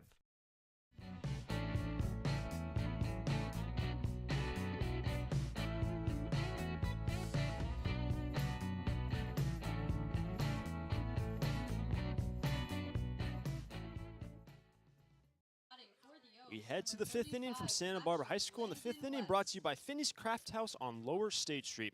Finney's Craft House is a great place for Forester fans to gather before or after the game. Thanks for Finney's Craft House for sponsoring this 5th inning. Vic Ariola remains on the hill, and he's going to face 8-9-1. Due up for the Oaks is a 4-1 ball game. Santa Barbara lead by 3. First pitch now to Landon West. And West sees a ball low, 1-0, and Landon West, the catcher, threw out 2 batters at second base in the last inning to finish it up in the 4th. Well, and a lot of managers will take, the lack of production on the offensive side for that fantastic defensive performance. Obviously he's batting in the 8 spot today, not necessarily the biggest hitter again, but you'll have that presence, especially in the CCL where guys are just trying to prove themselves. You're willing to get a guy behind the dish that can't necessarily hit the best right now, but is willing to kind of work behind there, be a brick wall, and throw guys out at second. Landon West down the count 1-2. Ariola inducing a couple swings, the 1-2 pitch, and West, he spits on another breaking ball from Vic, 2-2. And Landon West, 0 for 1 today in this Finney's 5th inning. Second look at Ariola. Fly out into center field. Jonah Sebring is out there defensively. Here's a 2-2 pitch. And West pops it up, maybe a chance for the first baseman. I'll stay in fairground, actually. Smaldino works his way under it and makes the squeeze a couple feet behind first base. Now batting for the Oaks. Landon West to pop up to first, 1 away in the 5th. That's going to bring up Alon Camarillo. Camarillo, the Azusa Pacific product, California native, coming up the coast a little bit just to play a little ball. It's 1 for 1 today and scored the lone run on the board for the Oaks in this 4-1 ball game. Hit a 1-out single and came around to score. First pitch and on a breaking ball past the shortstop in the left center field. So Alon Camarillo coming to play here this afternoon. He is 2 for 2, another 1-out single. I mean, again, from a manager perspective, getting production from your lower lineup guys is crucial. I mean, both the Foresters and the Oaks have had that today with Freeman and Camarillo. And it's crucial just to kind of get your offense going and jump starting the rest of your players. It's actually an near identical situation to the 3rd inning. Landon West was retired with a pop-up and Camarillo 1-out base hit. Here's the first pitch, and this one is in the right field for a base hit. Jackson Freeman moves in. This is Austin Carrillo. And the throw over to 3rd, there's a play, but sliding in head first is Alon Camarillo, who was at first, goes all the way to 3rd. And runners will be on the corners, and just like that, Ariola record the first out. Runners on the corners, only a single out here. The Oaks threatening. Yeah, this is a dangerous situation here. They might want to go take a timeout and talk about it, but we'll see. Putting a play on right now. And in the third, it was an RBI double from Austin Carrillo, who scored the lone run. Alon Camarillo, who was at first base in the third frame. But runners on the corners, 1 out. Here's Tommy Kendlinger. 0 for 1 with a walk. Looked like the runner might go, but he fouls off the first pitch over the first base dugout. Did Tommy Kendlinger strike 1?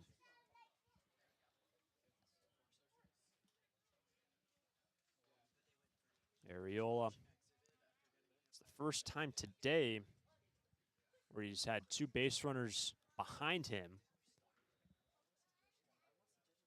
The runners on the corners. The 0-1 pitch. Kendlinger takes this one the other way. That's in right field. Another base hit. A run will score. An RBI single for Tommy Kendlinger, and the Oaks pull within 2. And no one necessarily active right now. Oh, I spoke too soon. Looks like the pen's starting to get going for the Foresters. You don't want to lose this lead, and you certainly don't want to put the Foresters in a situation where they have to come back again in this ball club. Excuse me, in this ball game. Arriola's given up 3 consecutive base hits. And Alon Camarillo has scored the 2 runs today. It's 4-2 our score.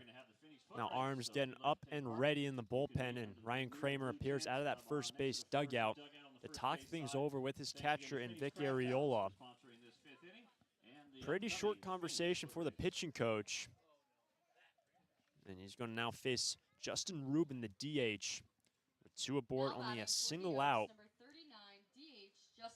Arriola looking to dig deep in this 5th inning. His team's still on top by 2 runs.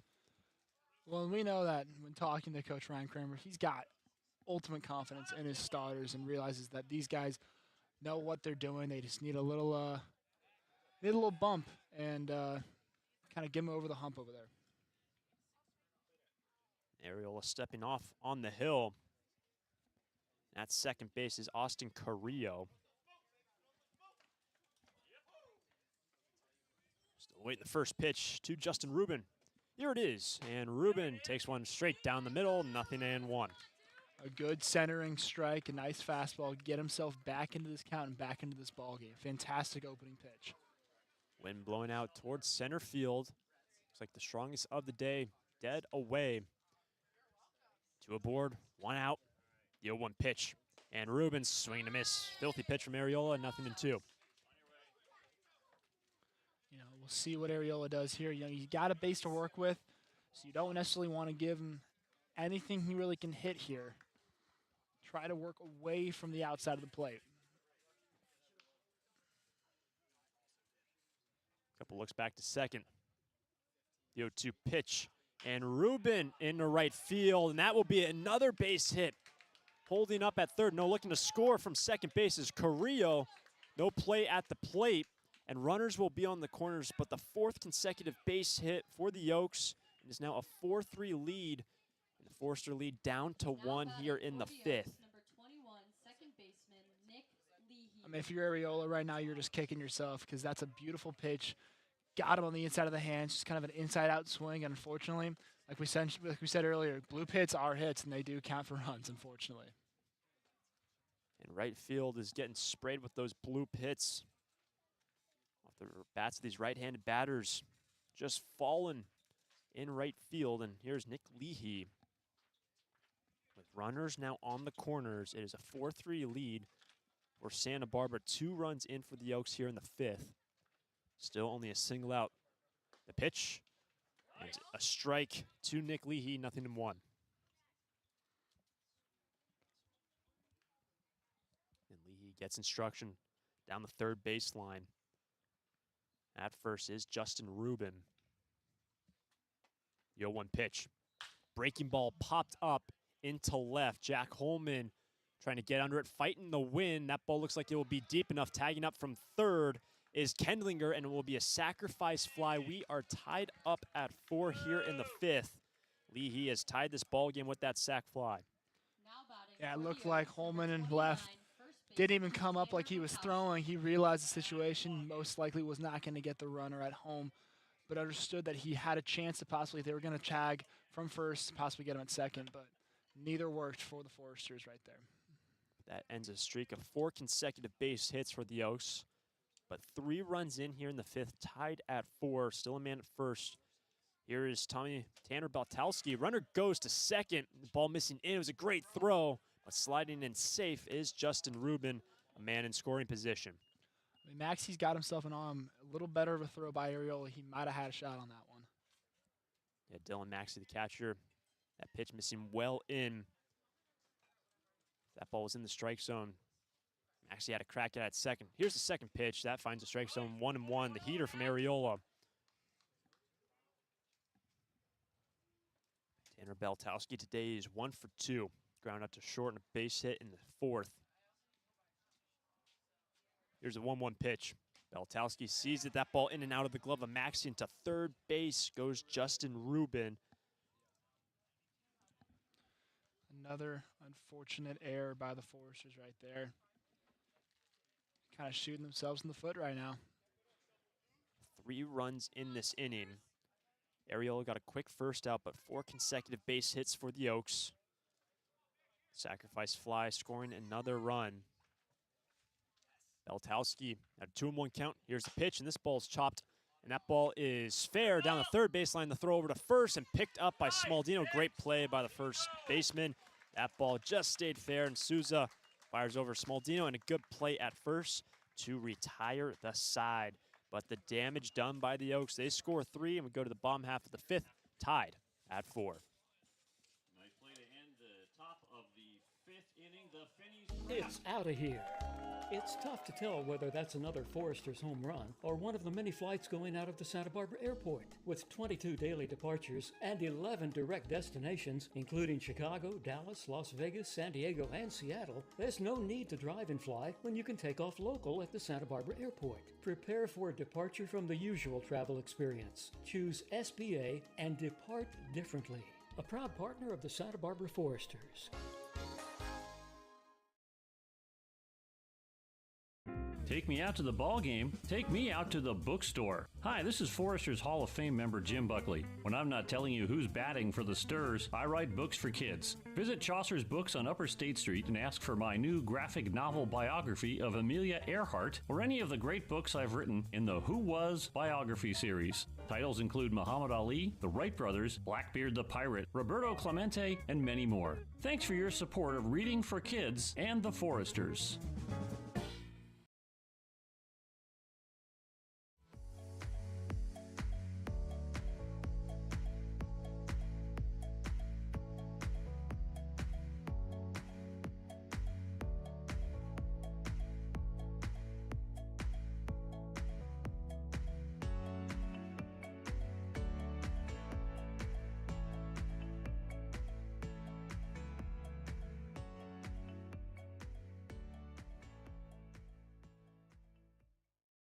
We go to the bottom of the 5th inning. Sebring, Pompey, Souza, 2 up. We are now tied up at 4 after 3 runs in the top half of this inning for the Oaks. First pitch to Jonah. He takes a ball away on the delivery from Nate Hernandez, who remains in this game. Ball 1. How will the Sturs respond after conceding 3? Here's the 1-0, and Sebring sees a ball high, 2-0. Yeah, Ariola getting out of that jam a little later than he wanted, but however, fantastic play, both by the third baseman and Smaldino at first to kind of get that out and get out of the inning for the Sturs. 2-0 pitch, finds the strike zone on the delivery from Hernandez. Gets himself back in the count. 2 balls and a strike. For Jonah today, he's a fly out in the center. Struck out looking against Fisher in the second. 2-1 pitch. Sebring lines this one straight back up the middle and past the second baseman. That is a leadoff single for the Sturs. Now up to bat, number 5, the shortstop, TJ Pompey. For the 4th time this ball game, the Sturs have their leadoff man aboard, and they look to regain that lead that they just conceded, giving up 3 in the top half this inning.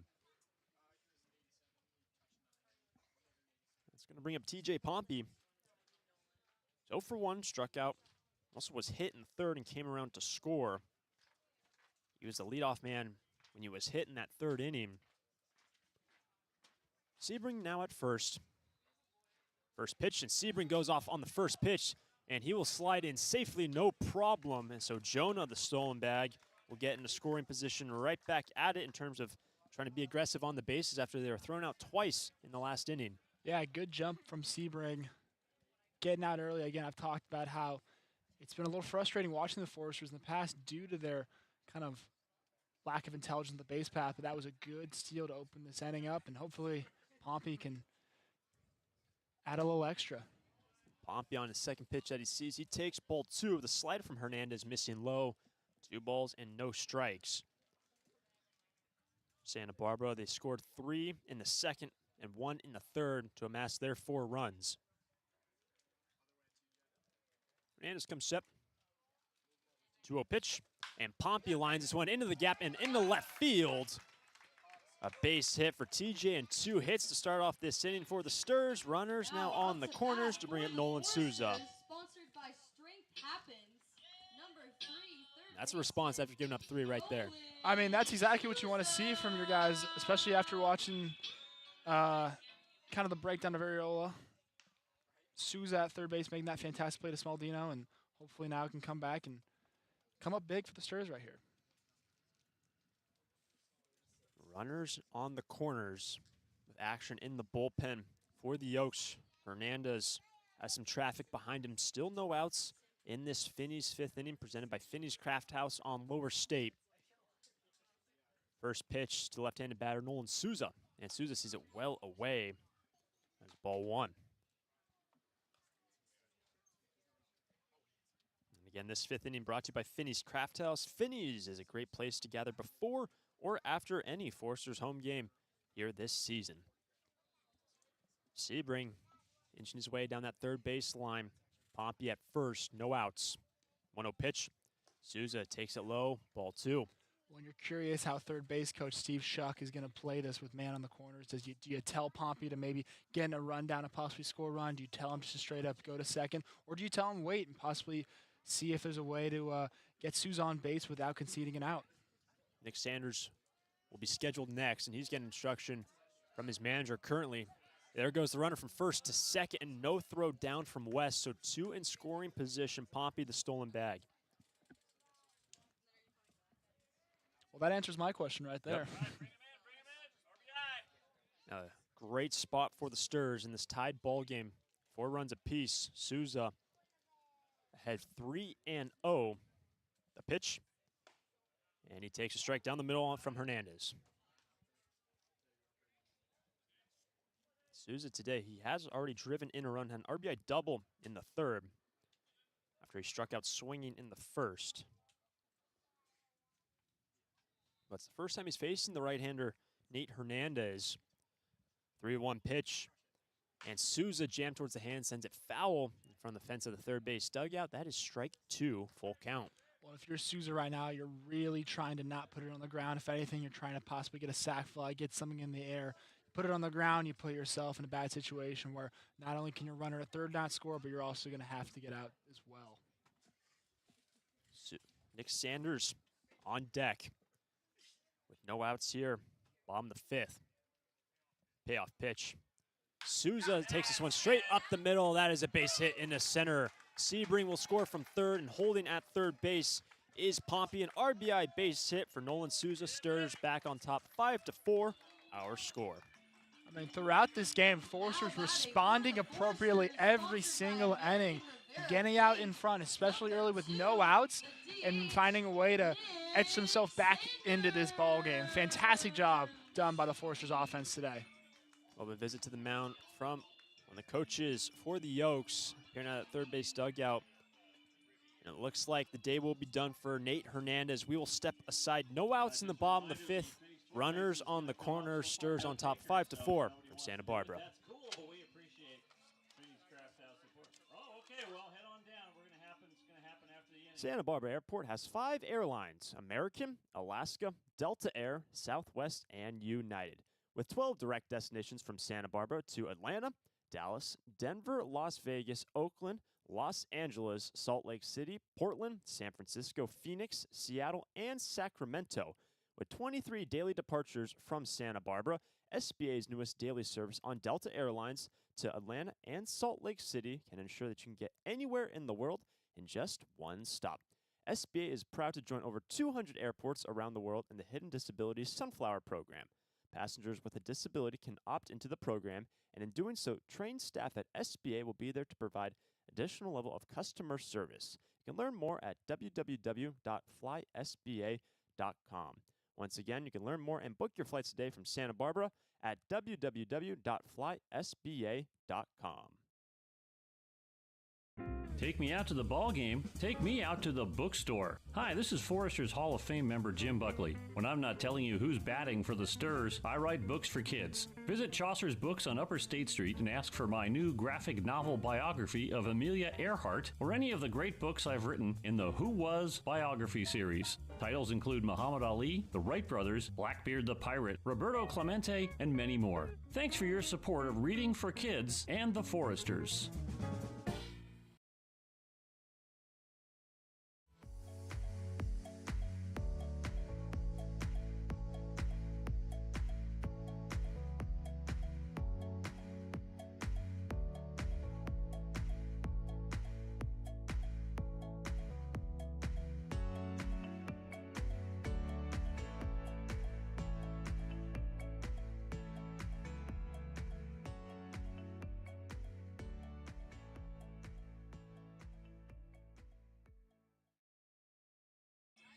New arm coming in for the Conejo Oaks will be Sam Henches. He will take over for Nate Hernandez, who went an inning and 2/3, gave up 4 hits and walked 1. Runners will be on the corners. It's currently a 5-4 game. Great opportunity here for Santa Barbara. Exactly, and you got the DH coming up, Nick Sanders, who's been on fire as of recent. And hopefully he can put a ball in play and help add some more runs to this Foresters roster. 3 consecutive base hits for the Sturs here in the Finneys' 5th inning. Nolan Souza now at first had an RBI single. Sebring scored from third. Now at third base is TJ Pompey. So some good speed on the bases. That is for sure for Sanders. Still no outs. The left-handed pitcher sends in his first pitch. Sanders takes a ball high, 1-0. Yeah, Sam Henches coming from Air Force this summer out of Colorado. Didn't get a lot of innings pitched at the academy this past spring, but hopefully going into his sophomore season adds a little more. 1-0 pitch and a wild swing from Sanders to even up the count with 1-1. And Sanders today has got a double. Hopped its way over the left field fence in the second, and he struck out in the third. Trying to push in some more runs. It's currently 5-4. Henches. 1-1 pitch. Runner goes, misses, finds a strike zone. Sliding in is Souza to second base. He gets there safely. Now 2 in scoring position. 1-2 the count for Nick Sanders. Yeah, and it's been really fun to watch Sanders kind of approach shift a little bit in the last 3 games. Obviously, he's batting over 500 now on the season, but his first few at-bats in his first few games as a Forester were a little rough. However, the fact that he's able to kind of switch his mentality, kind of go through different approaches throughout his at-bats and really have a fantastic offering for the Foresters in the spring, or excuse me, in the summer. And the aggression from Santa Barbara this afternoon has been crazy. The amount of stolen bases they've racked up. They've been thrown out at second twice as well.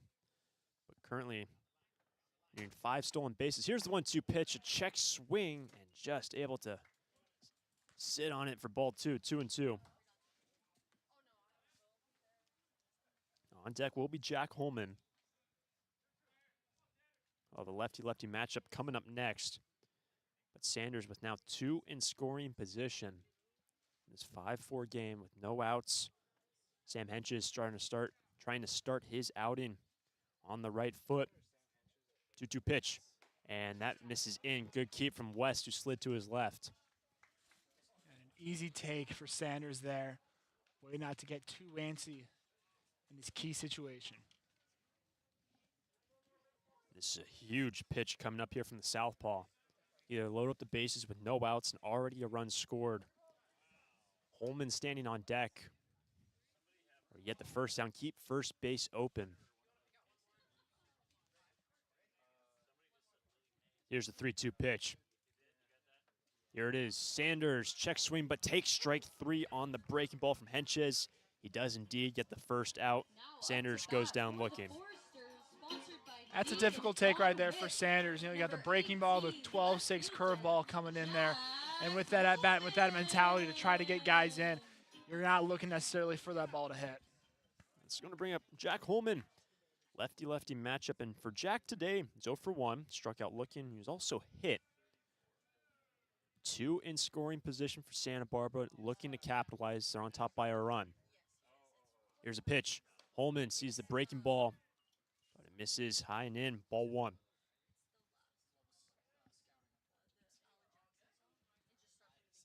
The start of the 4-game homestand for the Foresters. They conceded 3 runs at the top half of this inning. Looking to get them all back right here. They've already have one in. 1-0 pitch. Holman sees a fastball at 91 low. 2-0.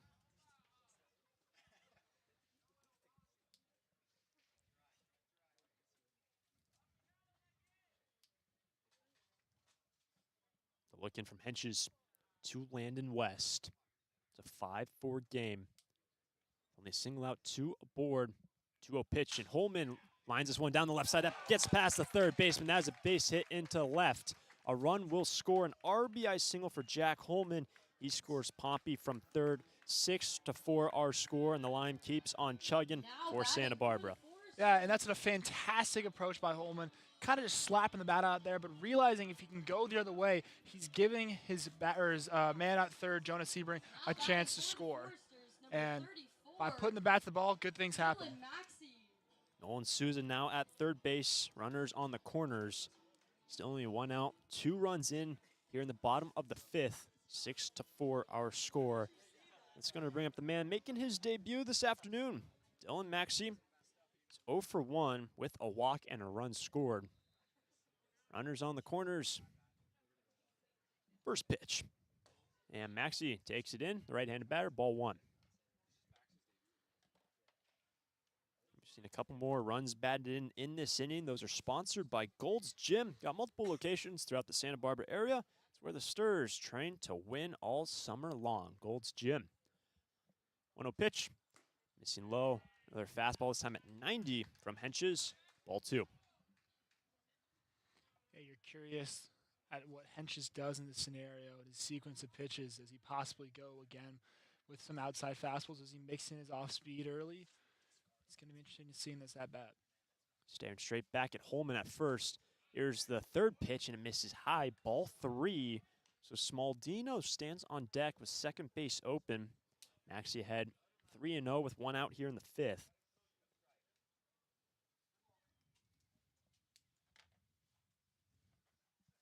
Henches needs a strike. 3-0 pitch.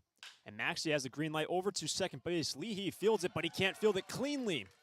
And as a result, a run will come in to score, and Dylan Maxey will reach base. The second baseman, Leahy, had to slide over, but did not field it cleanly. Maxey will reach. Now the lead for the Stars, back to 3-7 for our score. Yeah, I mean, reach by any means necessary. That's the name of the game. You know, it doesn't have to look pretty. We talked about earlier the bloop hits, the bloop singles. And Maxey getting it down to the plate one way or another. Dylan will reach first on the E4. Jack Holman goes to second after Souza scored from third base. 7-4 our score. First pitch to Smaldino. And Dominic sees a ball at 79 missing high, 1-0. And Cole. Stars gave up 3 at the top half of this inning. They've played to 3 so far, still only a single out. I mean, it's just beautiful baseball. The way you respond in that way, the fact that your guys are not rattled by any early runs, and that's a big shift in these last 4 games that it has been in the first 3. It's another fastball from Henches on the second pitch to Smaldino. That is ball 2. 2-0 the count. Holman at second after an RBI single. Dylan Maxey reaching on an E4 at first. 3 runs already in for Santa Barbara. And Sam Henches has only recorded a single out. The 3 batters he has faced. 2-0 pitch. Smaldino sees it well away. Ball 3. Jackson Freeman will stand on deck. Henches, the southpaw from Air Force, struggling to find the zone here in the 5th.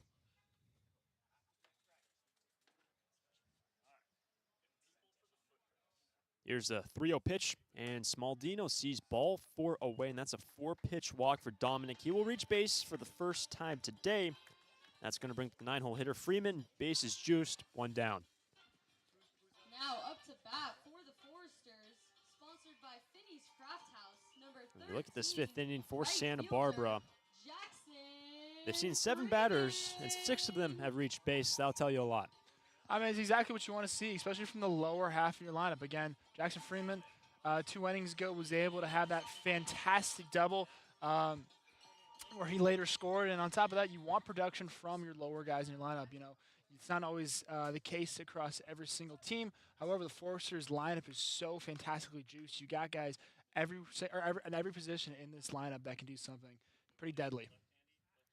Lefty on lefty here for Freeman, first pitch. And Jackson sees a breaking ball away, 1-0. The only man who has not reached base and was the first casualty for the Sturs in this inning was Nick Sanders, who went down looking. That was the first batter that Sam Henches faced after coming in to relieve Nate Hernandez. Gave up 3 consecutive base hits. The 1-0 pitch.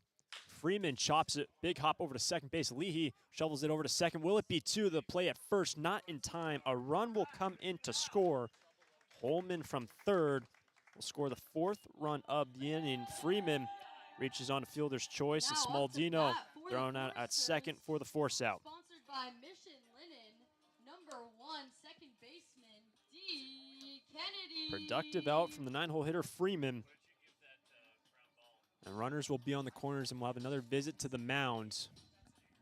The coaching staff for the Oaks.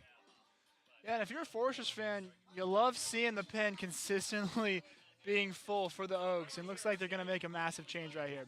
We'll have our second pitch and change of the inning for the Oaks. We'll step away. 2 gone, runners on the corner. Sturs now lead 8-4 over Conejo.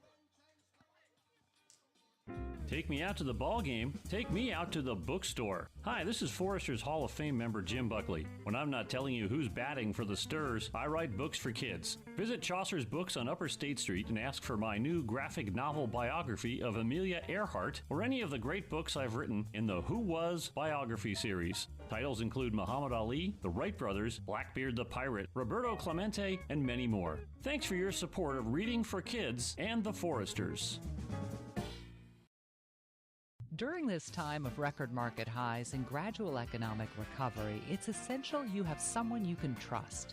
For 10 consecutive years, the Santa Barbara News Press Reader's Choice Poll has awarded Tremblay Financial Services recognition for the financial guidance they provide their clients. Tremblay Financial Advisors continually educate their clients with new options and financial planning tailored fit to you.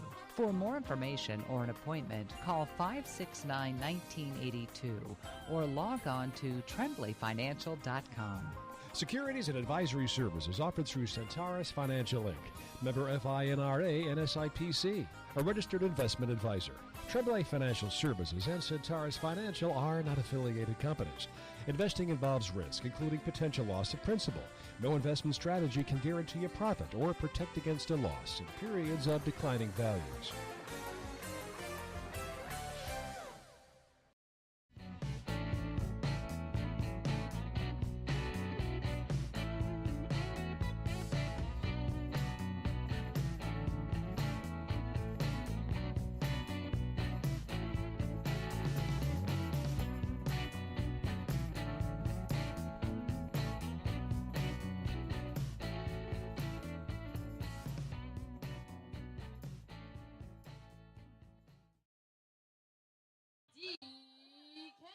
New arm coming in, Scott Radinsky, the right-hander, and he is familiar with the Santa Barbara area. He plays for SBCC. He will take over with 2 gone in this inning. Runners on the corners and 4 runs in for the Sturs. Here's the 9th batter of the inning to stand in for Santa Barbara, D. Kennedy.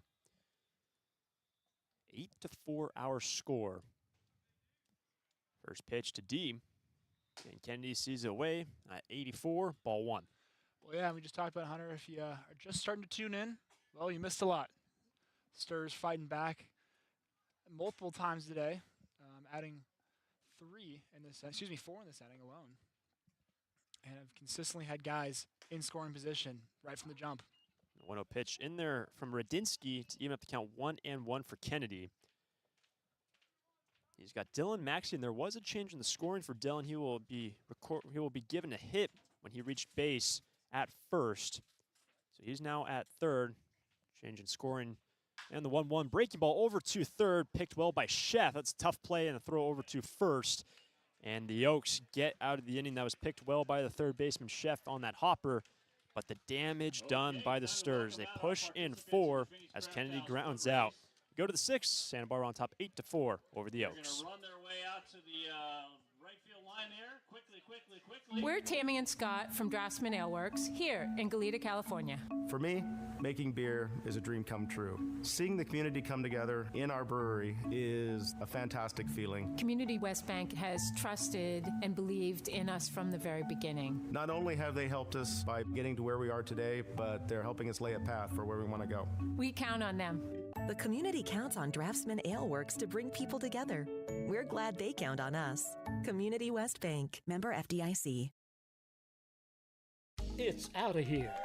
It's tough to tell whether that's another Forester's home run or one of the many flights going out of the Santa Barbara airport. With 22 daily departures and 11 direct destinations, including Chicago, Dallas, Las Vegas, San Diego, and Seattle, there's no need to drive and fly when you can take off local at the Santa Barbara airport. Prepare for a departure from the usual travel experience. Choose SBA and depart differently.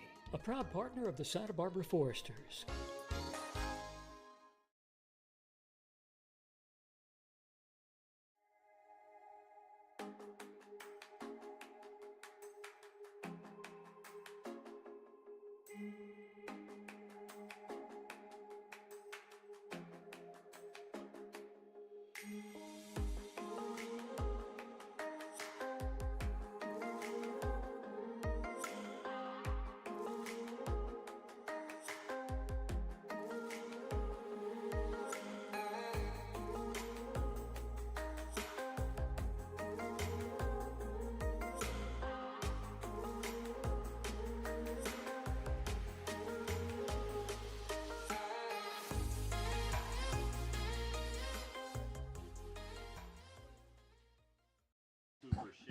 We head to the 6th inning from Santa Barbara.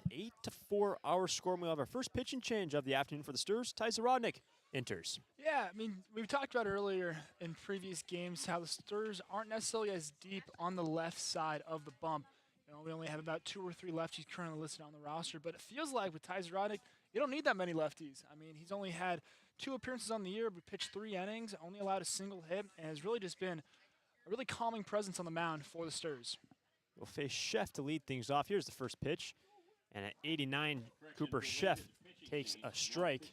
0-1. And for Ty Zarodnik, the last time he was out was actually against the Oaks on the 12th of this month. Pitched an inning, gave up a hit, which was also turned into a run, which was not earned. Walked one and also struck out one the last outing. The 0-1 pitch at 90 misses into the right-handed batter to even up the count 1-1. Also scheduled after Chef, Boyd, and West for the Oaks, and they trail by 4. Here's the 1-1 pitch from Ty. And Cooper Chef chops it over to short. Pompey moves over to his left, fields it cleanly, and over to first for the first out. Now batting for the Oaks, number 5, left fielder, Reeve Boyd. Pompey, some real nice plays all afternoon long at short. 1 away, and that's going to bring up Reeve Boyd. And the last inning for the Oaks, they pushed in 3 runs to tie us up at 4, but Santa Barbara responded with 4 runs of their own to retake a 4-0 lead. Here's the first pitch, and that's in there at 90 on the delivery to Boyd. 0-1. Well, and we just saw a fantastic play by TJ Pompey. As a pitcher for the Sturs, you got to feel really comfortable in the bump, knowing you have an amazing defense behind you. It's going to consistently give you some help along the way. 1-0 pitch off speed from Ty Zarodnik, misses away. 1-1. for Reeve Boyd, who is 0 for 2 today, ground out to third and a strikeout, both against Vic Ariola, who went 5 innings, the starter pitcher. 1-1 pitch, and missing in 88 from Zarodnik, 2 balls and a strike. And for the Yokes, entering today on a 3-game winning streak, just like the Foresters. Need their bats to come alive, trailing by 4. The 2-1 pitch induces a swing and a miss. At the ball at 88 miles an hour from Ty, 2-2. Well, Zarodnik, we've talked a lot about his frame. He's 6'7", 245, and he's using every single inch of that to add a little more extra on his fastball now. Shadow's getting a little bit longer here from Santa Barbara High School, and the 2-2 pitch, and this ball is tapped foul down the first baseline. Remains 2 balls and 2 strikes for the left fielder Boyd. Landon West scheduled next. Santa Barbara in the second time playing the Oaks this season. The Oaks prevailed their home facility 7-4 over Santa Barbara. One of the earlier road trips for the Sturs at Cal Lutheran. Now the 2-2 pitch, and Boyd swinging a miss. The fastball got him high in the zone. 2 down, and Zarodnik has his first K. It looked like he gave a little extra on that too. He definitely wanted to get a strikeout, especially in his appearance here. I know we've only had 2 appearances from Zarodnik, but looking fantastic to start the season. This is going to bring up the catcher, Landon West. Top half of the 6th inning, Sturs lead 8-4, bases clear, 2 gone. 0 for 2 today, Landon.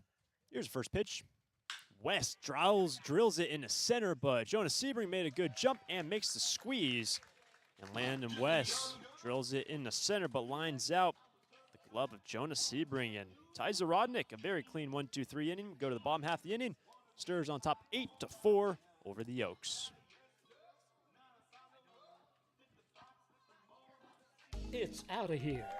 It's tough to tell whether that's another Forester's home run or one of the many flights going out of the Santa Barbara airport. With 22 daily departures and 11 direct destinations, including Chicago, Dallas, Las Vegas, San Diego, and Seattle, there's no need to drive and fly when you can take off local at the Santa Barbara airport. Prepare for a departure from the usual travel experience. Choose SBA and depart differently.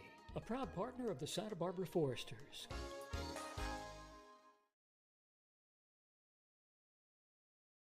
When it comes to your office equipment needs, call Coastal Copy. We're the largest independent office equipment dealership in the Tri-Counties, and as your locally owned authorized Savin dealer, Coastal Copy offers complete sales, service, and supplies on a full line of Savin digital copiers and MFPs, Savin color printers, digital duplicators, Savin wide format systems, digital presses, document management solutions, and more. That's Coastal Copy.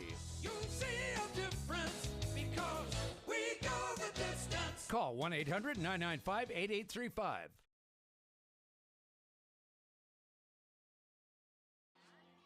We go to the bottom of the 6th inning. Santa Barbara are going to have Sebring, Pompey, and Souza scheduled just like the previous inning. Jonas Sebring will lead things off, and the Sturs on top 8-4. And Cole, when you look at what Santa Barbara has done this afternoon, we talked about entering today after 3 games. They put up 28 runs. They currently have 8 in this one, essentially through 3.5 games. They've put up 36 runs in the last 3.5 games. I mean, it's impressive to say the least, especially with the slow start the Foresters got onto early on in the season. The fact they were kind of able to respond, regroup, and again, this is just going to kind of consistently happen throughout the season as guys get a little more comfortable with the schedule, with their at-bats, feeling their kind of swings out, and as practices go along and as games go along, you're going to get guys hitting a lot better and more consistently throughout this year. And the Foresters have the guys. I mean, they got guys. They got the talented men in the dugout right now. It's just about kind of putting pieces together. So Sebring leading things off. He takes a ball. And in the last inning, Jonah, he had a single and came around to score 1 of the 4 runs in the 5th inning. And Scott Radinsky remains on the hill. He entered in the last inning, recorded an out with 2 gone. He had some traffic behind him, did what he needed to do, inducing a ground out. Here's the 1-0 pitch. And Sebring, he gets hit on the side and wears it down first base. And that hit by pitch is brought to you by Alta Orthopedic. Ouch, that looks like it hurt. This hit by a pitch brought to you by AltaOrthopedics.com. Got hurt? call him.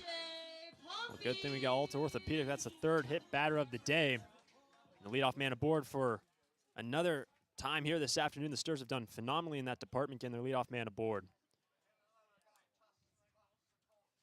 Going to bring up TJ Pompey to face Radinsky for the first time. 8-4 our score. Leadoff man at first. Here's the first pitch, and TJ sees a breaking ball away. Ball one. Well, any manager, any player, any person in baseball will tell you leadoff man is important. You don't want to walk the leadoff guy. And for the Foresters, the last few innings, it's been a fantastic little jump start for the offense to kind of get going. And the fact when you always have a guy on base, the pitcher's always going to be thinking about more than just himself and the ball. He's got that man on first. He's got to hold on. He's got other things to worry about. So any man on base, regardless of the outs, especially when leading off, though, is crucial. Pompey on the second pitch, saw it away. 2-0 the count for TJ. The pitch, and Pompey fouls it back behind home plate for strike one. In 5 of the 6 innings, the Stars have gotten their leadoff man aboard. Done phenomenally in that department. Wouldn't be surprised to see Sebring try to make a jump. He did that in the 5th. It's 2-1. Check back to him. On the throw from Radinsky to his first baseman, Tanner Batalski.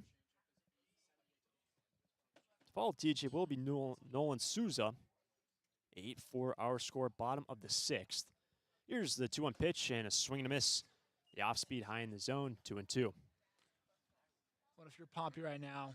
You're just kind of trying to shorten up a little bit, possibly get your bat through the zone a little quicker, getting around on the ball, and putting something in play. And for Pompey, it's 1 for 2 today and scored 2 of the 8 runs for the Stars. 2-2 pitch, runner does go, and this ball hit over to third, picked well by the third baseman. Heck of a play in the throw over to first in time. And Cooper Chef has had some good reflexes down at the hot corner, and with Sebring taking off, might eliminate a possible double play. So Pompey, he grounds out one away in the 6th. Yeah, that jump from Sebring was crucial into helping out to make sure that there wasn't a double play, even possible for the third baseman. Sebring to second. It's going to bring up Nolan Souza one away, bottom of the 6th. For Nolan today, it's 2 for 3 with 2 runs batted in. He's got a double and a single. Also scored in the last inning. First pitch, runner goes from second to third, sliding in head first. Jonas Sebring had a big hop over to slide in 2 and no throw from Landon West. Jonas Sebring doing it all. Way to read the ball and way to read the pitch and the pitcher. The fact that he went even before the pitcher had any inkling to go home, get an early jump, and now he's in fantastic position to possibly score in this inning. Here's the 1-0 pitch, and Souza takes away ball 2. Nolan's able to lift something, drive in the 9th run at third base. 8-4 our score, bottom of the 6th.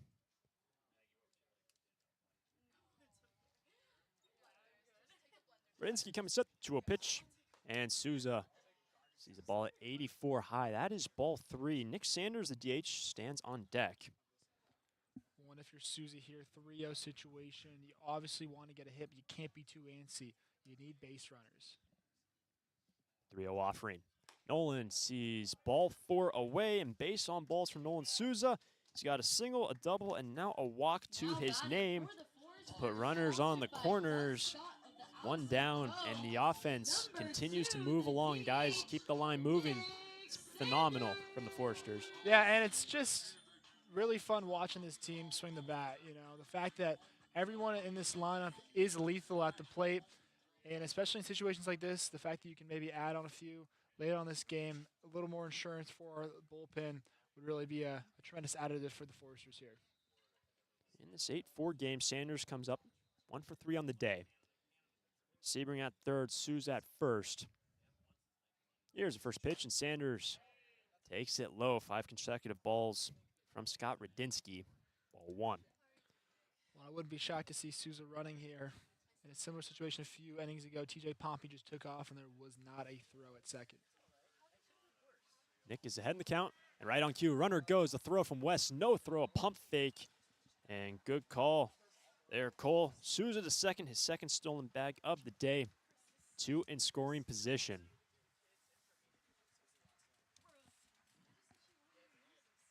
Sanders ahead in the count, 2-0, and Radinsky now struggling to find the zone. He's the third reliever. He's the fourth pitcher to be used today by the Oaks, and they trail by 4.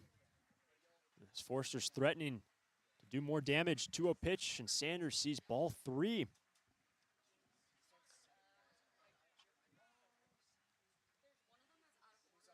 After this point, force Radinsky to throw a strike. On deck is Holman, left-handed batter against the right-hander, Scott Radinsky. 3-0 pitch. Sanders takes a strike. The inner half of the plate. Radinsky gets himself back in the count, still down 3-1. And again, I think if you're Nick Sanders here, I think you still make him to throw another strike. I don't think you swing at this pitch, regardless of how good it looks. 3-1. Sanders sees ball 4, and that will load up the bases. Scott Radinsky entered with 2 outs in the last inning, recorded the out that he needed against the first batter he's hit. Jonas Sebring remains at third. Pompey grounded out to third. Souza was walked, and now Nick Sanders works a 5-pitch walk, and now the coaching staff appears out of the third base dugout. We've seen some more action in the bullpen for the Oaks. Just a quick conversation, but the bases will remain loaded. Only a single out. Yeah, I mean, this is a precarious situation for the Oaks. You're already down a multitude of runs. You got to try to minimize the damage. You got 1 out. You have a double play type situation in play. If you're the pitcher right here, if you're Radinsky, you're really trying to induce a ground ball, possibly get a double play working.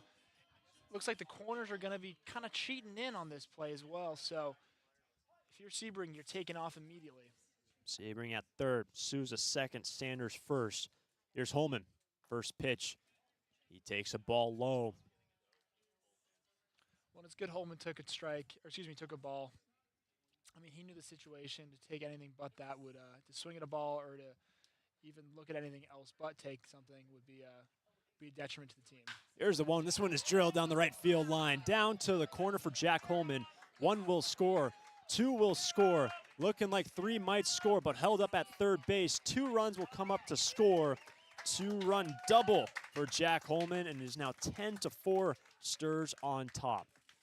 I mean, the hit parade continues for the Foresters. You love to see these guys coming up with a fantastic approach. Once again, Holman, just like a few innings ago, getting the bat out in front, slapping it out to right field, put it in a great position, and the fact of that ball rolled a little bit, obviously got a good bounce for the right fielder, but Sturs helping Sturs out and adding a few more. Nick Sanders was held up by third base coach Steve Schuck, who's also the head coach here at Santa Barbara High School. But here's Dylan Maxey, still only 1 out.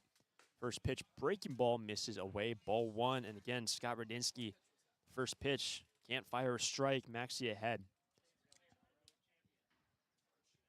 Holman, the 2-run double, now at second. 2 in scoring position. It's now a 6-run game, 1 away. Here's the pitch. And a heater down the middle, fouled back off the catcher, strike 1. This would be a fantastic opportunity for Maxey. Again, just recently been activated, possibly get a little confidence, get an early hit in his Foresters career. Just past 6:30 local time here in Santa Barbara. Shot out for the catcher, and the pitcher landed west, the man behind the dish to Scott Radinsky. But there are guys tossing. The bullpen down that left field line for the Oaks. Holman at second, Sanders at third. 6-run ball game now. 2 more runs in this inning for the Sturs. 1-1 pitch. Maxey, he has to duck under it. It's behind him. Ball 2. Fantastic play by West behind the dish there, saving a run. If that ball went behind, Sanders would surely have scored from third. Maxey in his debut plays for Texas Tech. Him and TJ Pompey, both coming from Tech. Here's the 2-1. And Dylan sees ball 3 away. On deck will be Dominic Smaldino, and Scott Radinsky just can't find the zone.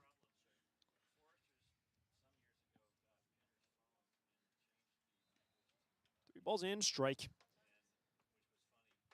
Big man awaits on deck, Smaldino. Here's a 3-1 pitch. And Maxey sees ball 4, gets past the catcher, Wes. Sanders from third will score the 11th run of the day. 11 for our score. And Maxey reaches base on balls. Here's Smaldino. Yeah, I just could not corral that one. Did a pretty good job the rest of the at-bats, but West, unfortunately, cannot save an extra run. But for the Foresters, add another late in the 6th inning. It looks like we'll have another pitching change where the managing staff, Scott Radinsky, his day will be done. We'll step away. Another pitching change coming up. Few runners aboard. It's now 11-4. Sturs on top.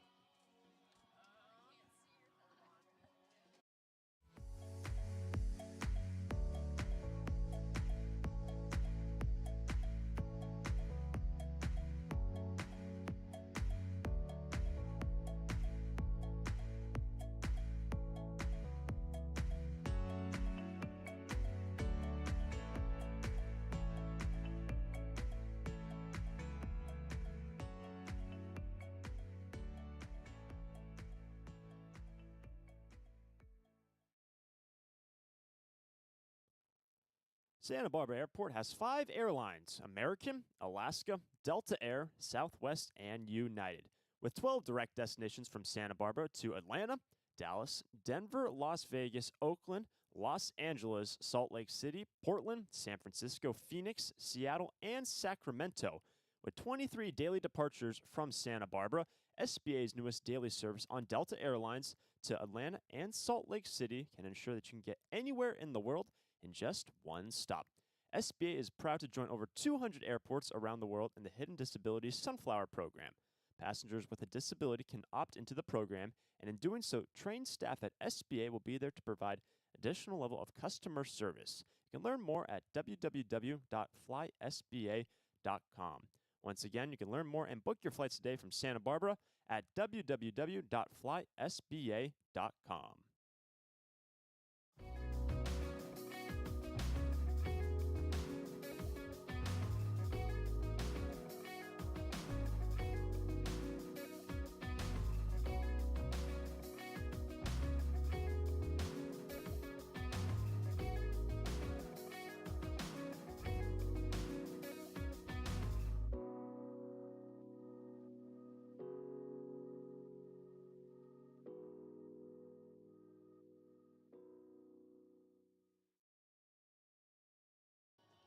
New arm coming in for the Oaks will be Luis Lures, the right-hander, also playing for Oxnard College. We saw Nate Hernandez, the first reliever, also play for Oxnard College. But Lures inherits runners on the corners. At third will be Jack Holman. He had an RBI 2-run double. Now at third, Dylan Maxey at first after working a walk, and he'll face Dominic Smaldino, the first opposition for the right-hander, Luis Lures. Right-hander comes set. First pitch to Dominic, and that's down in the dirt, ball 1. Yeah, West doing a lot of work back there West doing a lot of work back there as the catcher. Had a lot of balls either bouncing or in the dirt or even behind batters today. Really putting in the work behind the dish.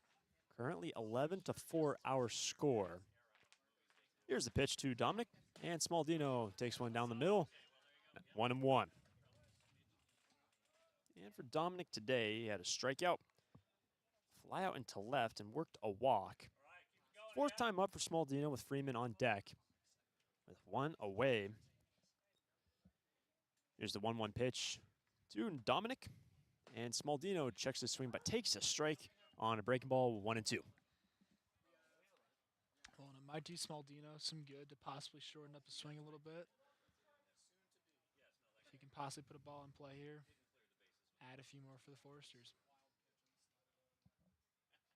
Here comes a 1-2 pitch to Smaldino. Here it is. Dominic's swing and a miss. The breaking ball got him, and Lures strikes out the first man he faces. Now batting for the Foresters, sponsored by BMW Santa Second Barbara. out here in the bottom of the 6th. Already 3 runs in for the Sturs in this inning. Runners remain on the corners. Jackson Freeman is having a very nice day. Yeah, Jackson Freeman, obviously the fielder's choice last inning, but had a massive double to start the second and really get this offense going and start the comeback for the Foresters. He's 2 for 3 and a check back to first base. Scampering back as Maxey sliding in. Slid in feet first as well at first. Or Dylan Maxey, who worked his second walk of the day in his debut for the Sturs. Still waiting the first pitch for Freeman. Here it is. And it misses low at 86, ball 1.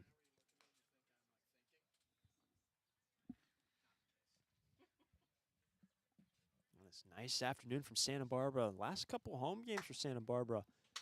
Been clear skies, 70 degrees. Hopefully to continue this homestand, the 1-0 pitch. That's down the middle, 1-1. Let's not forget these two teams will meet on Thursday. It'll be an off day for both teams tomorrow. These two teams will be back at it. Well, that's the thing about this league, right? You're going to see teams multiple times, so you're not always going to get the same look or same result every single time. Everyone in this league can play.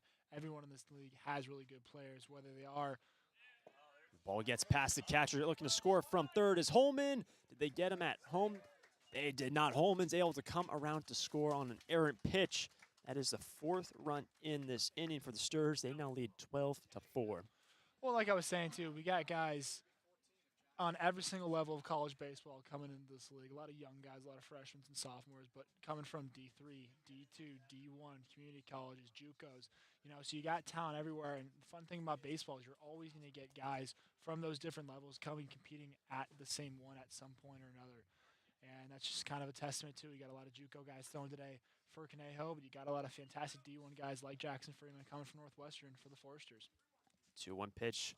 Fastball missing low. Freeman had the count 3-1 with 2 gone in the 6th. Freeman's the 8th batter to stand in. The Sturs, they had 8 batters. Check that, 9 batters come around in the 5th. Here's the 3-1 pitch from Lures. And that is ball 4. Fastball missing down and away. In this inning, Now up to bat for the Foresters, sponsored by as a Pacific 5th free Crest, pass given up by number 1 Oaks pitching in this inning baseman, alone. D. Giving up 4 walks and hit batter as well. Not a bad day for the Foresters in the 6th. D. Kennedy looking to add a few more. He's had a fantastic last 3 games for the Foresters. Stands in man at second. Dylan Maxey is out there, and Jackson Freeman at first. 2 gone, 12-4 our score here in the 6th. Here's the pitch to D, and Kennedy sees it away, and West. Heck of an effort all day long behind the dish. He has been busy as the catcher. I mean, West looking like he's earning that milkshake after the game. Putting in a lot of work behind the dish today. Lures. Here's the 1-0 pitch, and Kennedy chops it foul down the third baseline. That is strike number 1 for D. I know you mentioned it earlier, Hunter, but how lucky are we to come out here? I know it doesn't necessarily come across on the broadcast, but it is just a gorgeous day in Santa Barbara. You have fantastic hills in the background, just an amazing setting, and they keep the field here at Santa Barbara High School pristine. And so we're so lucky to be able to call these games and have a fantastic summer out here in Santa Barbara. Yeah, an immaculate field here at Santa Barbara High School on a very, very nice day from Santa Barbara. The 1-1 pitch, and Kennedy pops it up over the first base dugout for strike 2. Hopefully this good weather. We saw a little bit of cloudy weather, especially earlier on in the year, a little cooler. But the last couple games, hopefully through this homestand, clear skies and 75. I mean, yeah, everyone, you talk about, oh, the June gloom, the June gloom. For us, it's still just a beautiful day at the ballpark. Kennedy falls behind 1-2. Man at second, man at first with 2 gone. Here's the pitch. Kennedy checks swing. Did he go? No. Ball 2. Way to hold off on that one for Kennedy. The fact that he recognizes the count, he recognizes the situation. He just needs to get a ball in play. Still remaining at second is Maxey, who worked a walk, and Freeman also a walk at first. Lures from Oxnard College coming set at 2-2 count. The pitch to D. Kennedy, and Kennedy fouls it behind home plate. 2-2. Kennedy just making sure we're all awake back here. Doing his best. For Santa Barbara, for the second consecutive inning, Kennedy stood in as the 9th batter of the inning for the Santa Barbara Foresters. Luis Lures does not want to see the 10th batter of the inning. Still 2 aboard. It's a 12-4 game. 2-2 pitch. Kennedy on a breaking ball stays alive. Good battle here from D, and D has been heating up after we've always touched on it last game what he did, and here today, 2 for 3 with a walk. Seeing the ball very, very well. Seeing it well indeed, and this is already a great at-bat for D. Making the pitcher go into his bag of tricks and trying to fight off as many as he can. It remains 2 balls, 2 strikes for the second baseman. Lures having to work on the hill. 2-2 pitch. Kennedy pops it up left side and foul ground. Maybe a chance here for Chef, the third baseman, but it goes out of play. Kennedy, he fights on. This is what you're looking for in summer ball. Guys getting better, having great approaches at the plate. Digging deep and finding a way to do it. Let's see if Kennedy can do it here. Still 2 aboard, 2 gone, 4 runs in this inning for the Sturs. 2-2 pitch, and Kennedy chops it foul right in front of third base dugout. Another ball fouled off by D. Well, if nothing more of this at bat, you're making the pitcher not only look for different ways to strike you out, but you're also making him throw more balls, which is great for your guys in the dugout, getting a little extra rest, helping the bullpen, adding something extra to your skill set. Here's the 2-2, and Lures fires a ball away. Fastball missing, count full.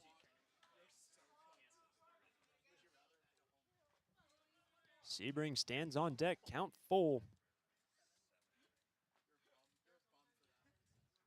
They're going to have a head start on the bases with 2 away. Payoff pitch to Kennedy, and Kennedy chops it foul. Another ball fouled off by D. Kennedy. I mean, he's just being a pest. He will not go away. This is what you love to see out of your leadoff hitter. This is going to be the 11th pitch of the at-bat between Kennedy and Lures.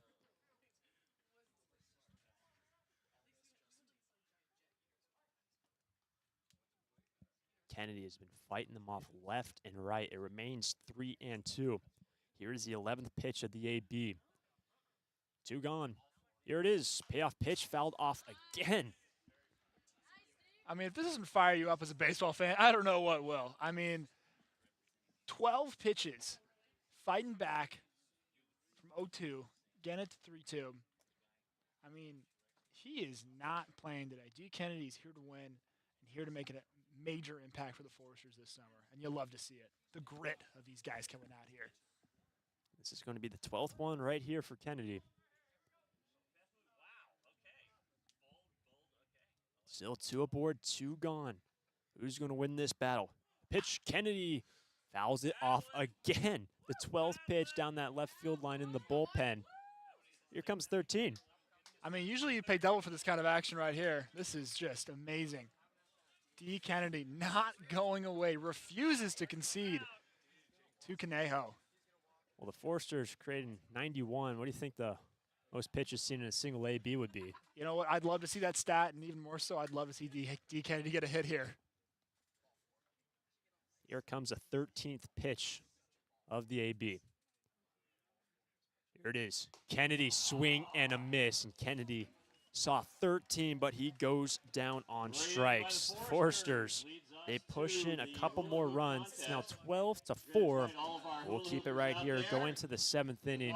And in case you joined us late, we were joined very graciously by Coach Ben Soto. And Coach Soto came and delivered a check to the Foresters earlier in the ballgame, actually before the ballgame, with manager Bill Pintard. And those two go way back, going back to the 90s. Coach Ben Soto, coach with Bill Pintard, coach his son Eric, and currently a coach at Cates School. He's also a baseball and football coach currently. But that check that Ben Soto awarded the Foresters, they raised over $1,600 just from his players. They went all their loose change. They collected throughout the year. They just continued to put in a cup. But for Ben Soto, what he has done for the Foresters program and the Hugs for Cubs. And Cole, when you look at the Hugs for Cubs, something that the Foresters really stress throughout the year, and it's a way to help out local families battling cancer.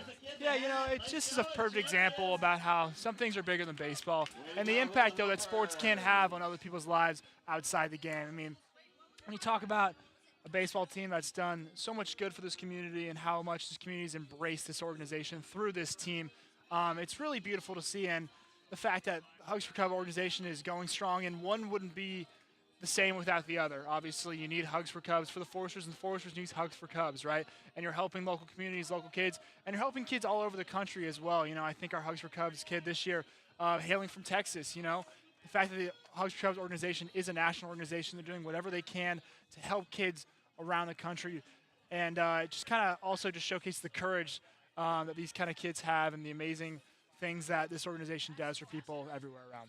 What the Hugs for Cubs really provides for families battling with struggling cancer, any childhood illness within a family. They take kids baseball games, MLB games, take them to surf camps, whatever they can do to help out. And all of this started with Eric Pintard, who tragically passed away. Bill Pintard, our manager's son, passed away at the age of 32. He bested a spinal cancer, but then tragically fell to a brain cancer at the age of 32. He passed away in 2004, and that's how this whole thing started. Eric started it when he was still with us after beating spinal cancer. And just, if you didn't hear the interview, I'd highly recommend going back to hear it with Coach Soto and what he said about the Hugs for Cubs.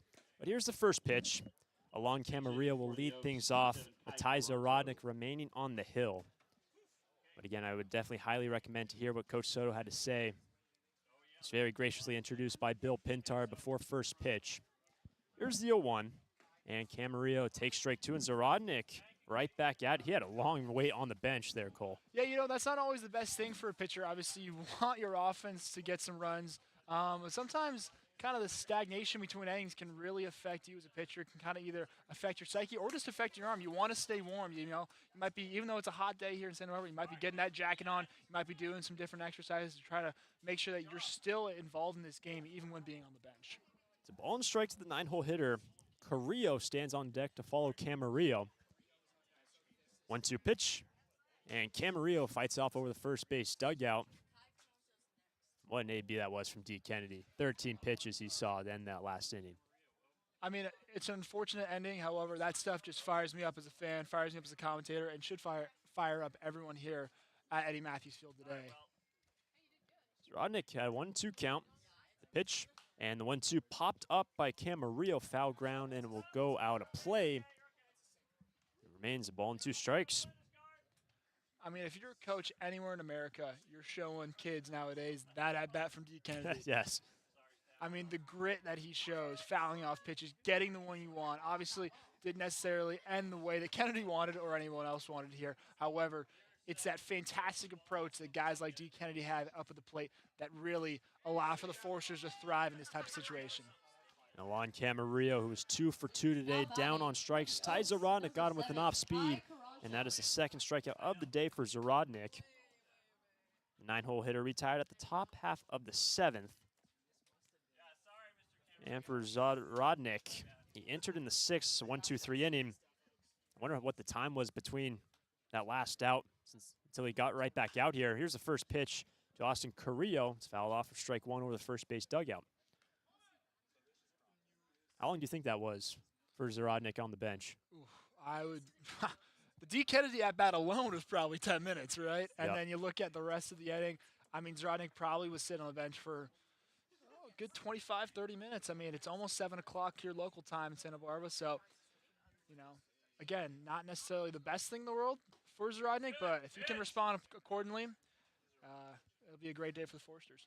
Zarodnik has a strikeout, and he's ahead against Carrillo, the man at the top of the order. 0-2, 12-4 our score. 7th. Carrillo today is 2 for 3. But the 0-2 pitch, and he grounds this one over too short. Pompey fields it well to first, the 7th. What's really interesting, guys are going to be on the bases, but Zarodnik doing that even when he's all alone out there. Here's the first pitch to our pinch hitter for Tommy Kenlinger. It's Will White hitting for the first time this afternoon. With 2 gone. Base is clear, top of the 7th. Here comes a 1-0 offering to Will White, and a swing and a miss. Chasing the fastball, 89, 0-2. Will White listed as a catcher, but obviously doing the pinch hitting today for the Oaks. Plays out of LA Valley College, originally from Northridge, California. Here comes the 0-2 pitch, and White fouls it back to stay alive. And we do have a defensive change for Bill Pintard. Kurt Ippolito now in at third for Nolan Souza. And Ippolito making his debut now for the Sturs with this copious lead, 12-4. Sturs on top in the top half of the 7th. And Will White, pinch hitting for Kenlinger. Down the count Fouled off the fastball. Here's the 0-2 pitch, and that is called strike 3. Ty Zarodnik has his third punch out, and he has seen 6 and sat down 6 in order. Stretch time from Santa Barbara. Sturs on top by 8. Take me out to the ball game. Take me out to the bookstore. Hi, this is Forrester's Hall of Fame member Jim Buckley. When I'm not telling you who's batting for the Sturs, I write books for kids. Visit Chaucer's Books on Upper State Street and ask for my new graphic novel biography of Amelia Earhart or any of the great books I've written in the Who Was biography series. Titles include Muhammad Ali, the Wright Brothers, Blackbeard the Pirate, Roberto Clemente, and many more. Thanks for your support of reading for kids and the Forresters. Need a new copier for your office? Coastal Copy is the original copier dealer in the Tri-Counties and your authorized Kyocera dealer, offering complete sales, service, and supplies on a full line of Kyocera Task Alpha digital MFPs. And thanks to the latest in Kyocera mobile and cloud technology, we offer Kyocera's mobile print app, which allows you to access documents through your smartphone or tablet. Call us today to schedule your free assessment and quote. You'll see a difference because we go the distance. Call 1-800-995-8835.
We go to the bottom half of the 7th inning.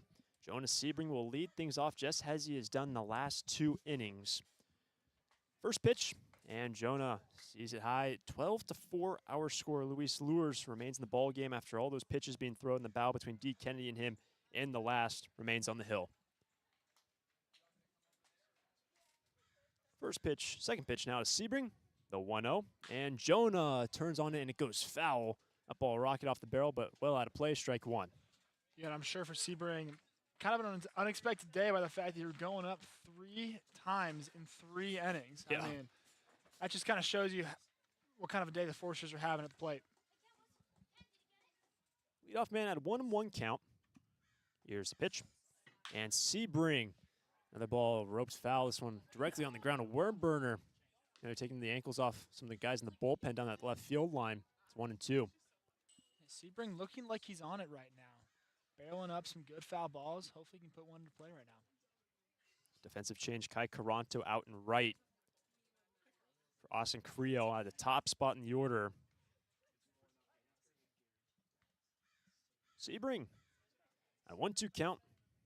Here's the pitch, and this one's popped up. It was a breaking ball, left side, shortstop, called off by the third baseman. Cooper Sheff makes the squeeze. Sheff retires Sebring for the first out in the bottom of the 7th.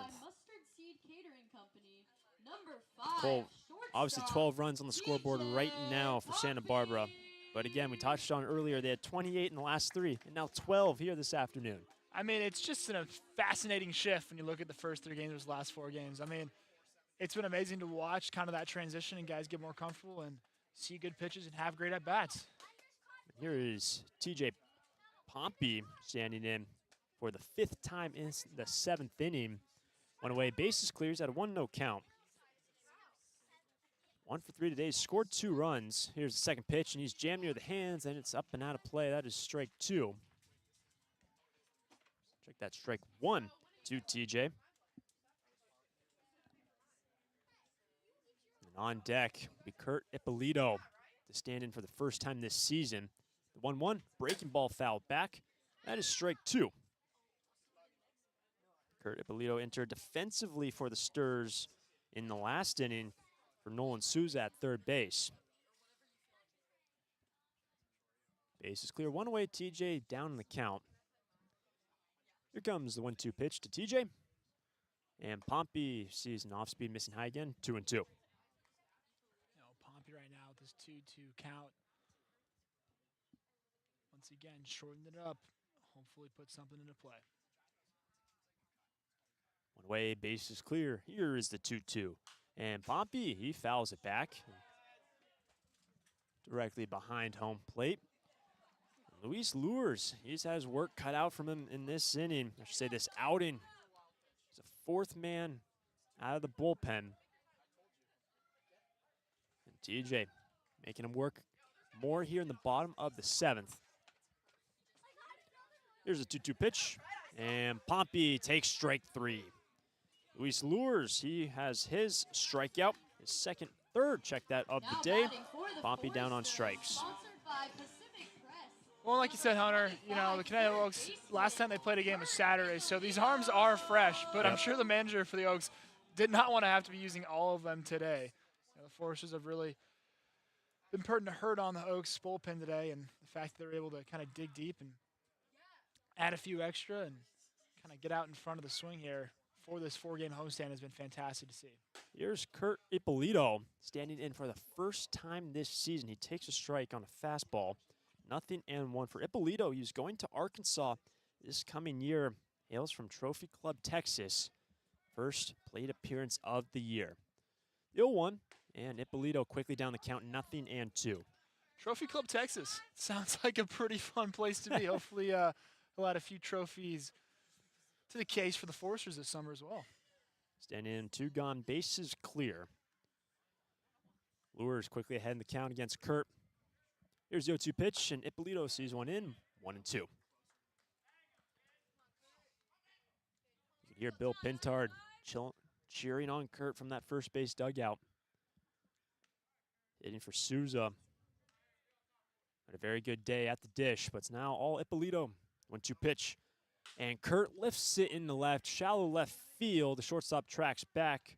Camarillo and makes the squeeze. Kurt Ippolito records his first AB, but it's a clean inning for Luis Lures. And we go to the 8th. Santa Barbara on top 12-4 over the Oaks. Take me out to the ball game. Take me out to the bookstore. Hi, this is Foresters Hall of Fame member Jim Buckley. When I'm not telling you who's batting for the Sturs, I write books for kids. Visit Chaucer's Books on Upper State Street and ask for my new graphic novel biography of Amelia Earhart or any of the great books I've written in the Who Was biography series. Titles include Muhammad Ali, the Wright Brothers, Blackbeard the Pirate, Roberto Clemente, and many more. Thanks for your support of reading for kids and the Foresters.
Welcome back to Santa Barbara. We'll have a pinch hitter leading things off. It would be Ruben, but here is Jack Johnson hitting for the first time today, and Ty Zarodnik remains on the hill. First pitch, and Johnson fouls it back in the glove. Dylan Maxey, that is strike number 1. We see the Conejo Oaks going to their bench here late, being down 8 runs, 12-4 our score. The pitch from Johnson, he's quickly down 0-2. Another fastball from Zarodnik at 88, 0-2 to the leadoff man, Jack Johnson. I mean, that's just a fantastic sequence by Zarodnik. You know, obviously, as a pitching perspective, you go in having specific pitches you want to start out the at-bat with, and then as the at-bat goes along, you kind of improvise a little bit. Another strike from Zarodnik. Jack Johnson only has to see 3, and he is down. He goes down looking, and that is the 4th K of the day for Zarodnik, and the second one looking to start off this 8th inning. I mean, just beautiful work by Zarodnik coming out after a not as long of an inning, but got a few guys on base and able to, not that long of an inning compared to the other innings, but the fact that you're able to kind of come back out and put the work in. Here's Nick Leahy. He takes a strike, and Zarodnik firing here in the 8th, 0-1. Leahy today 0 for 2 with a sacrifice fly, pair of groundouts to short. Here's the 0-1 pitch, Nick Leahy, and Leahy sees a ball high, 1-1. And Zarodnik kind of feels like one of those guys that's like fine wine, you know, gets better with time as the game kind of progresses, getting that fastball up in miles per hour, you know, making sure that curveball works. I mean, especially in your first inning with a guy with not a lot of appearances, those first few pitches, those first few innings are really so part of your bullpen session. 1-1 chopped up the middle, and that ball will get through into center field. Both D. Kenny and Pompey were converging directly behind second base. Neither of them can make the play. Even if they did glove that ball, impossible to get it over to first. So Leahy, a 1-out knock, and he has his first hit of the day and reaches base for the first time as well. We're going to have a pinch hitter for Tanner Batalski.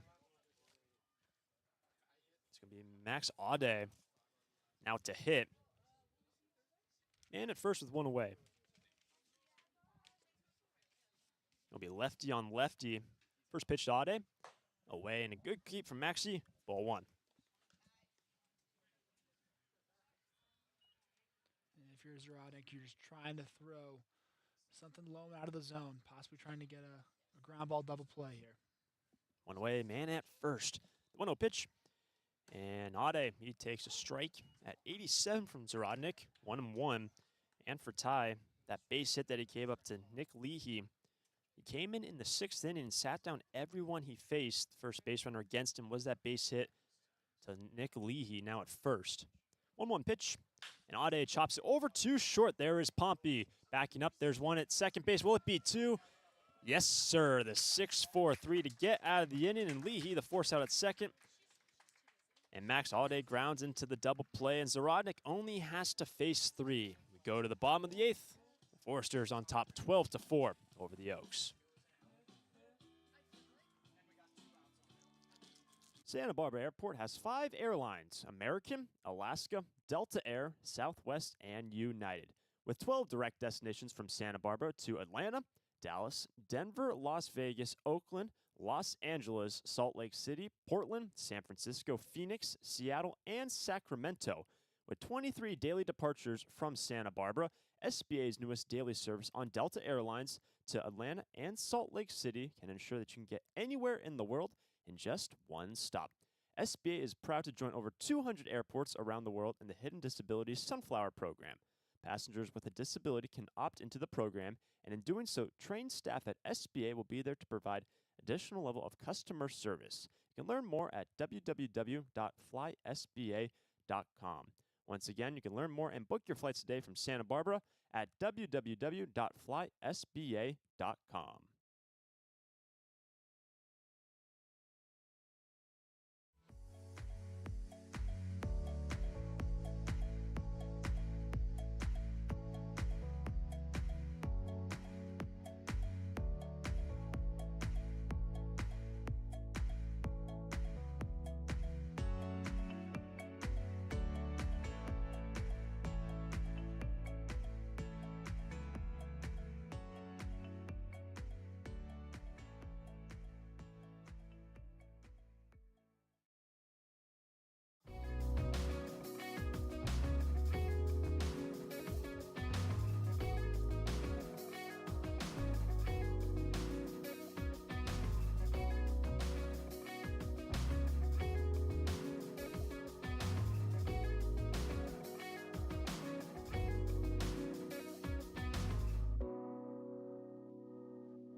go to the bottom of the 8th. Both teams making changes. We'll have a pinch hitter for Nick Sanders. Jacob Coes now to hit, and Daniel Orozco the 8th. 12-4 our score. The first two retired by Daniel Orozco. Here's a 3-0 pitch, and it's taken inside. And Dylan Maxey will reach base for the 4th time today. Maxey has got a single and 3 walks and also a run scored. Yeah, I mean, you know, the message for any guy that's kind of coming into a game is get on base. Doesn't matter how. And Maxey has personified that beautifully today. The 2-out walk for Maxey. This will bring in Dominic Smaldino, the 8-hole hitter. First pitch, and Smaldino fouls it back. That is strike number 1. Daniel Orozco entering this ball game. He is the 5th man out of the bullpen today for the Oaks. A lot of pitching change, especially in the 5th and 6th innings. The Stars put up 4 runs in each.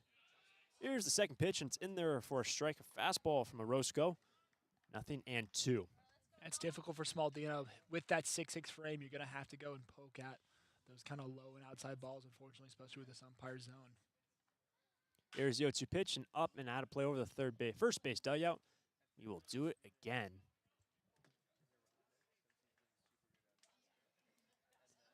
Smaldino, you look at what he has done today. 0 for 3.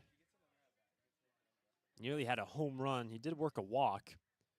The 0-2 pitch, and Smaldino sees it high and away. Ball 1. That near home run was in the 4th. The crack of the bat. You thought that ball was a mile over that left field fence and ended up being caught by Reeve Boyd. But the man at first here, 2 gone, bottom of the 8th. 1-2 pitch. Smaldino swing and a miss, and Daniel Orozco only has to see 4 in the bottom of the 8th. Well, we're headed to the 9th here from Santa Barbara High School. Chef Boyd and West due up when we return. Santa Barbara Foresters on top 12-4 over the Conejo Oaks. Take me out to the ball game. Take me out to the bookstore. Hi, this is Foresters Hall of Fame member Jim Buckley. When I'm not telling you who's batting for the Sturs, I write books for kids. Visit Chaucer's Books on Upper State Street and ask for my new graphic novel biography of Amelia Earhart or any of the great books I've written in the Who Was biography series. Titles include Muhammad Ali, the Wright Brothers, Blackbeard the Pirate, Roberto Clemente, and many more. Thanks for your support of reading for kids and the Foresters. Need a new copier for your office? Coastal Copy is the original copier dealer in the Tri-Counties and your authorized Kyocera dealer, offering complete sales, service, and supplies on a full line of Kyocera Task Alpha digital MFPs. And thanks to the latest in Kyocera mobile and cloud technology, we offer Kyocera's mobile print app, which allows you to access documents through your smartphone or tablet. Call us today to schedule your free assessment and quote. You'll see a difference because we go the distance. Call 1-800-995-8835.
We head to the 9th here from Santa Barbara High School. 12-4 our score, and we'll have a pitching change for the Sturs. Reed Hensley will enter the ball game, and he'll face Chef Boyd and West.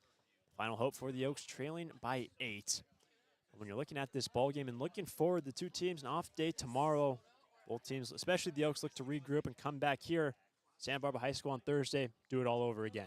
Yeah, I mean, you feel bad for the Oaks having to travel twice, but again, what makes the bus ride home a lot better is winning. So, you know, can't blame them for that, you know. Forster's putting together a fantastic day at the plate and some amazing bullpen action today. So First pitch to Chef and fouled directly back in the backstop. Loud thud, strike one. For Cooper Chef, the third baseman, some phenomenal plays over at third in his debut here this afternoon. He struck out, grounded to a fielder's choice, ground out to short.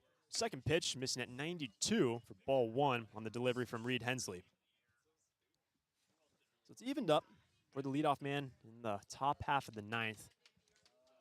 And for Reed Hensley, he made his debut just a few days ago against Arroyo Seco.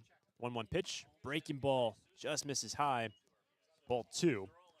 Hensley in his debut was on the 15th, just late last week. Went 2 innings, gave up 4 hits, struck out 4 along the way as well. Here's a 2-1 pitch, and a swing and a miss. It was a nasty fastball away, 92. yeah, Coach Pintard going back-to-back Sooners for this lineup. Both boys from the University of Oklahoma, both Sarodnik and Hensley. And the leadoff man at a 2-2 count. Here's the pitch, and Chef stays alive, fouling it back to the right of home plate. We will do it again. 2 balls and 2 strikes. Boyd will stand on deck.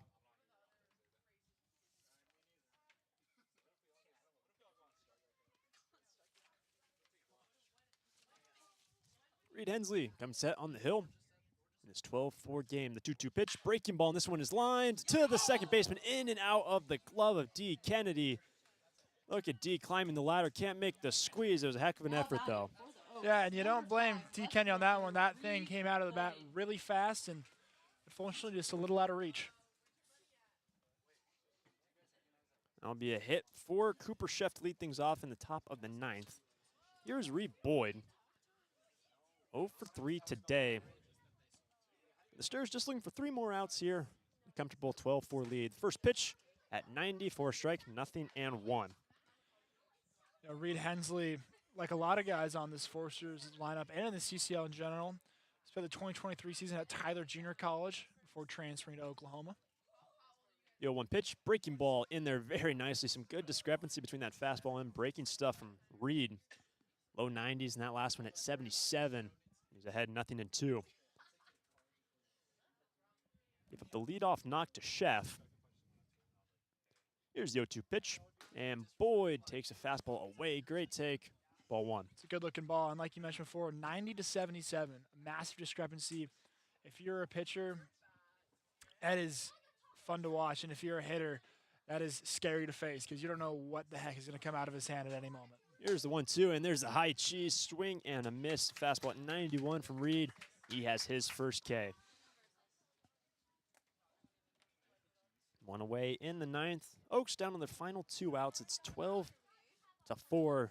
When you look at this ball game here, Cole, as an entirety, the Oaks tied it up going to the bottom of the 5th, tied up 4-4. Here's the first pitch. This ball is grounded right side past D. Kennedy. D. Kennedy scoops up, but no throw over to first off the bat of Landon West. Yeah, been a range of emotions today, like you mentioned, Hunter. I mean, getting up early, conceding the lead, and then the big comeback for the Foresters. Really a fantastic fight by the Stars today, and that also is a big testament to how great the bullpen has been. Kind of been very even keel, been able to kind of consistently provide some great support for the offense today. Here's Alon Camarillo with 2 aboard, 1 away. And a correction, Lucas Daniel Wicks last at the dish, heading for the first time against Landon West in the 8th spot. So Daniel Wicks, the infield single. Here's the 1-0 pitch, missing away, ball 2 for the 9-hole hitter Camarillo. Anything in the infield, maybe 2 to turn for the Stars to close out this one in style. But Lucas Daniel Wicks now at first, at second, Cooper Chef. Here's the pitch, and this one's into the gap in right center field, looking to move over. Freeman from right, and makes the squeeze for the second out. And the Stars 1 out away from 4 consecutive wins.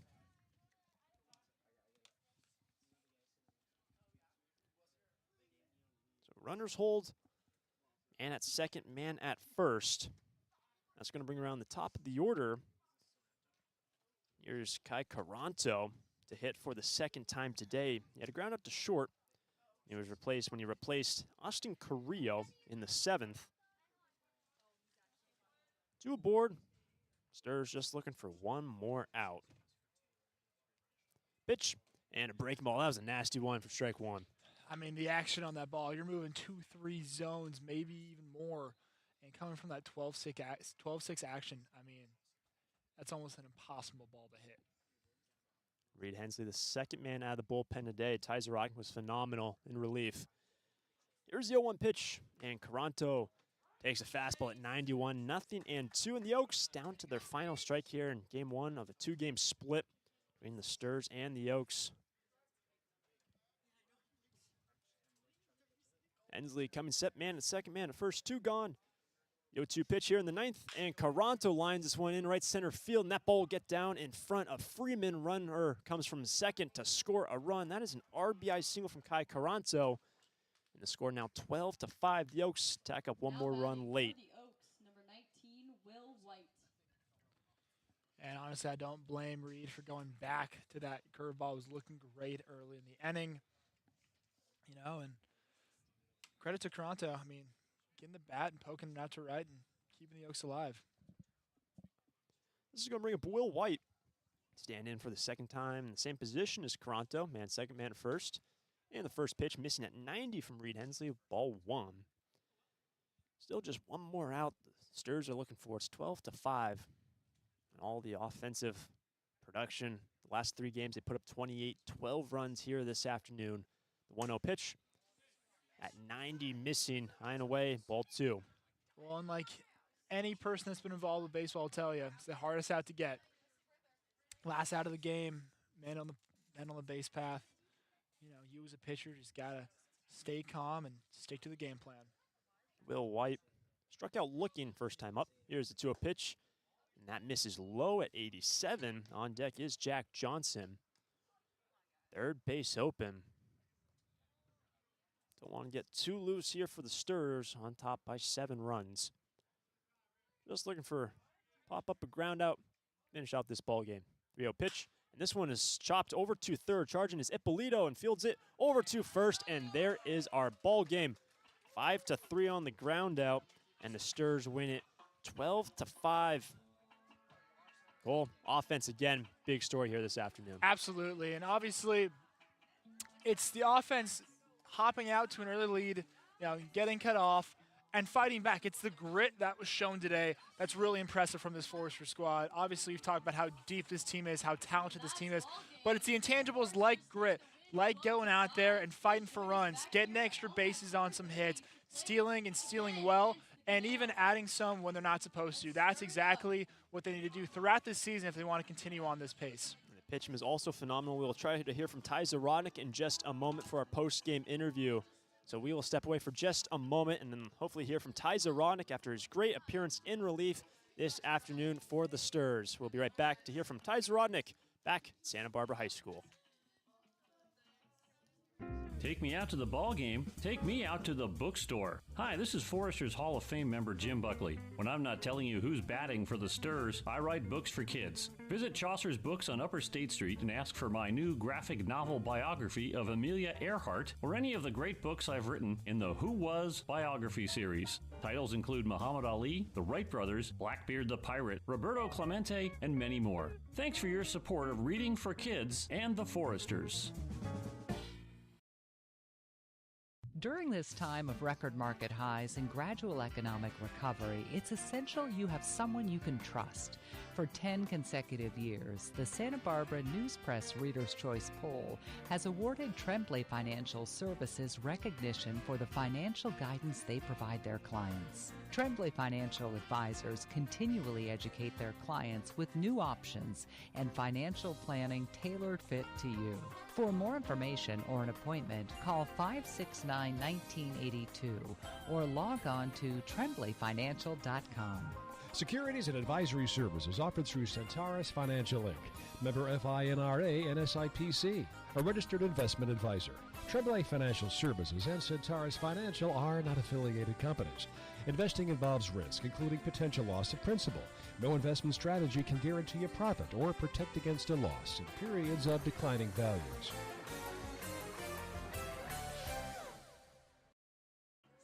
Welcome back to Santa Barbara, and we are now joined by one of our relief pitchers here this afternoon, Ty Zarodnik. Ty, thanks for joining us. Absolutely, man.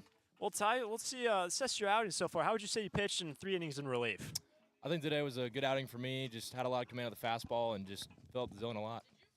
And how was that wait between, I don't know how long it was in that 6th inning when your teammates on offense put up 4 runs. It felt like 20, 25 minutes maybe.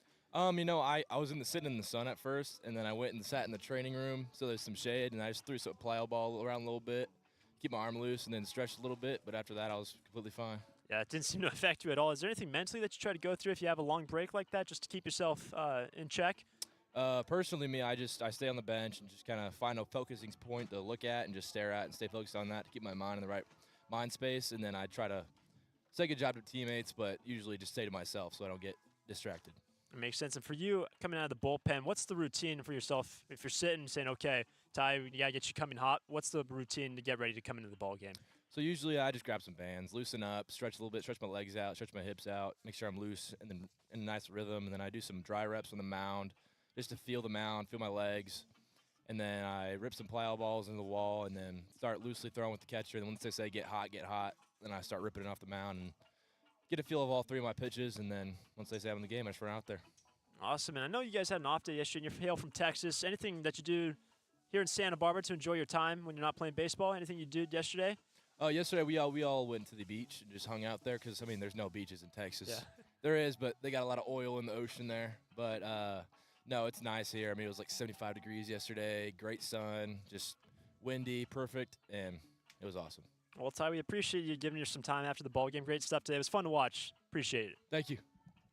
That was Ty Zarodnik. Thank you to his time after this ball game. Once again, the final score here from Santa Barbara High School, 12-5. The Foresters take it. What a performance from the Sturs. They'll have an off day tomorrow, then be back in action again against the Oaks on Thursday. And we'll see you then when the Sturs are back in action.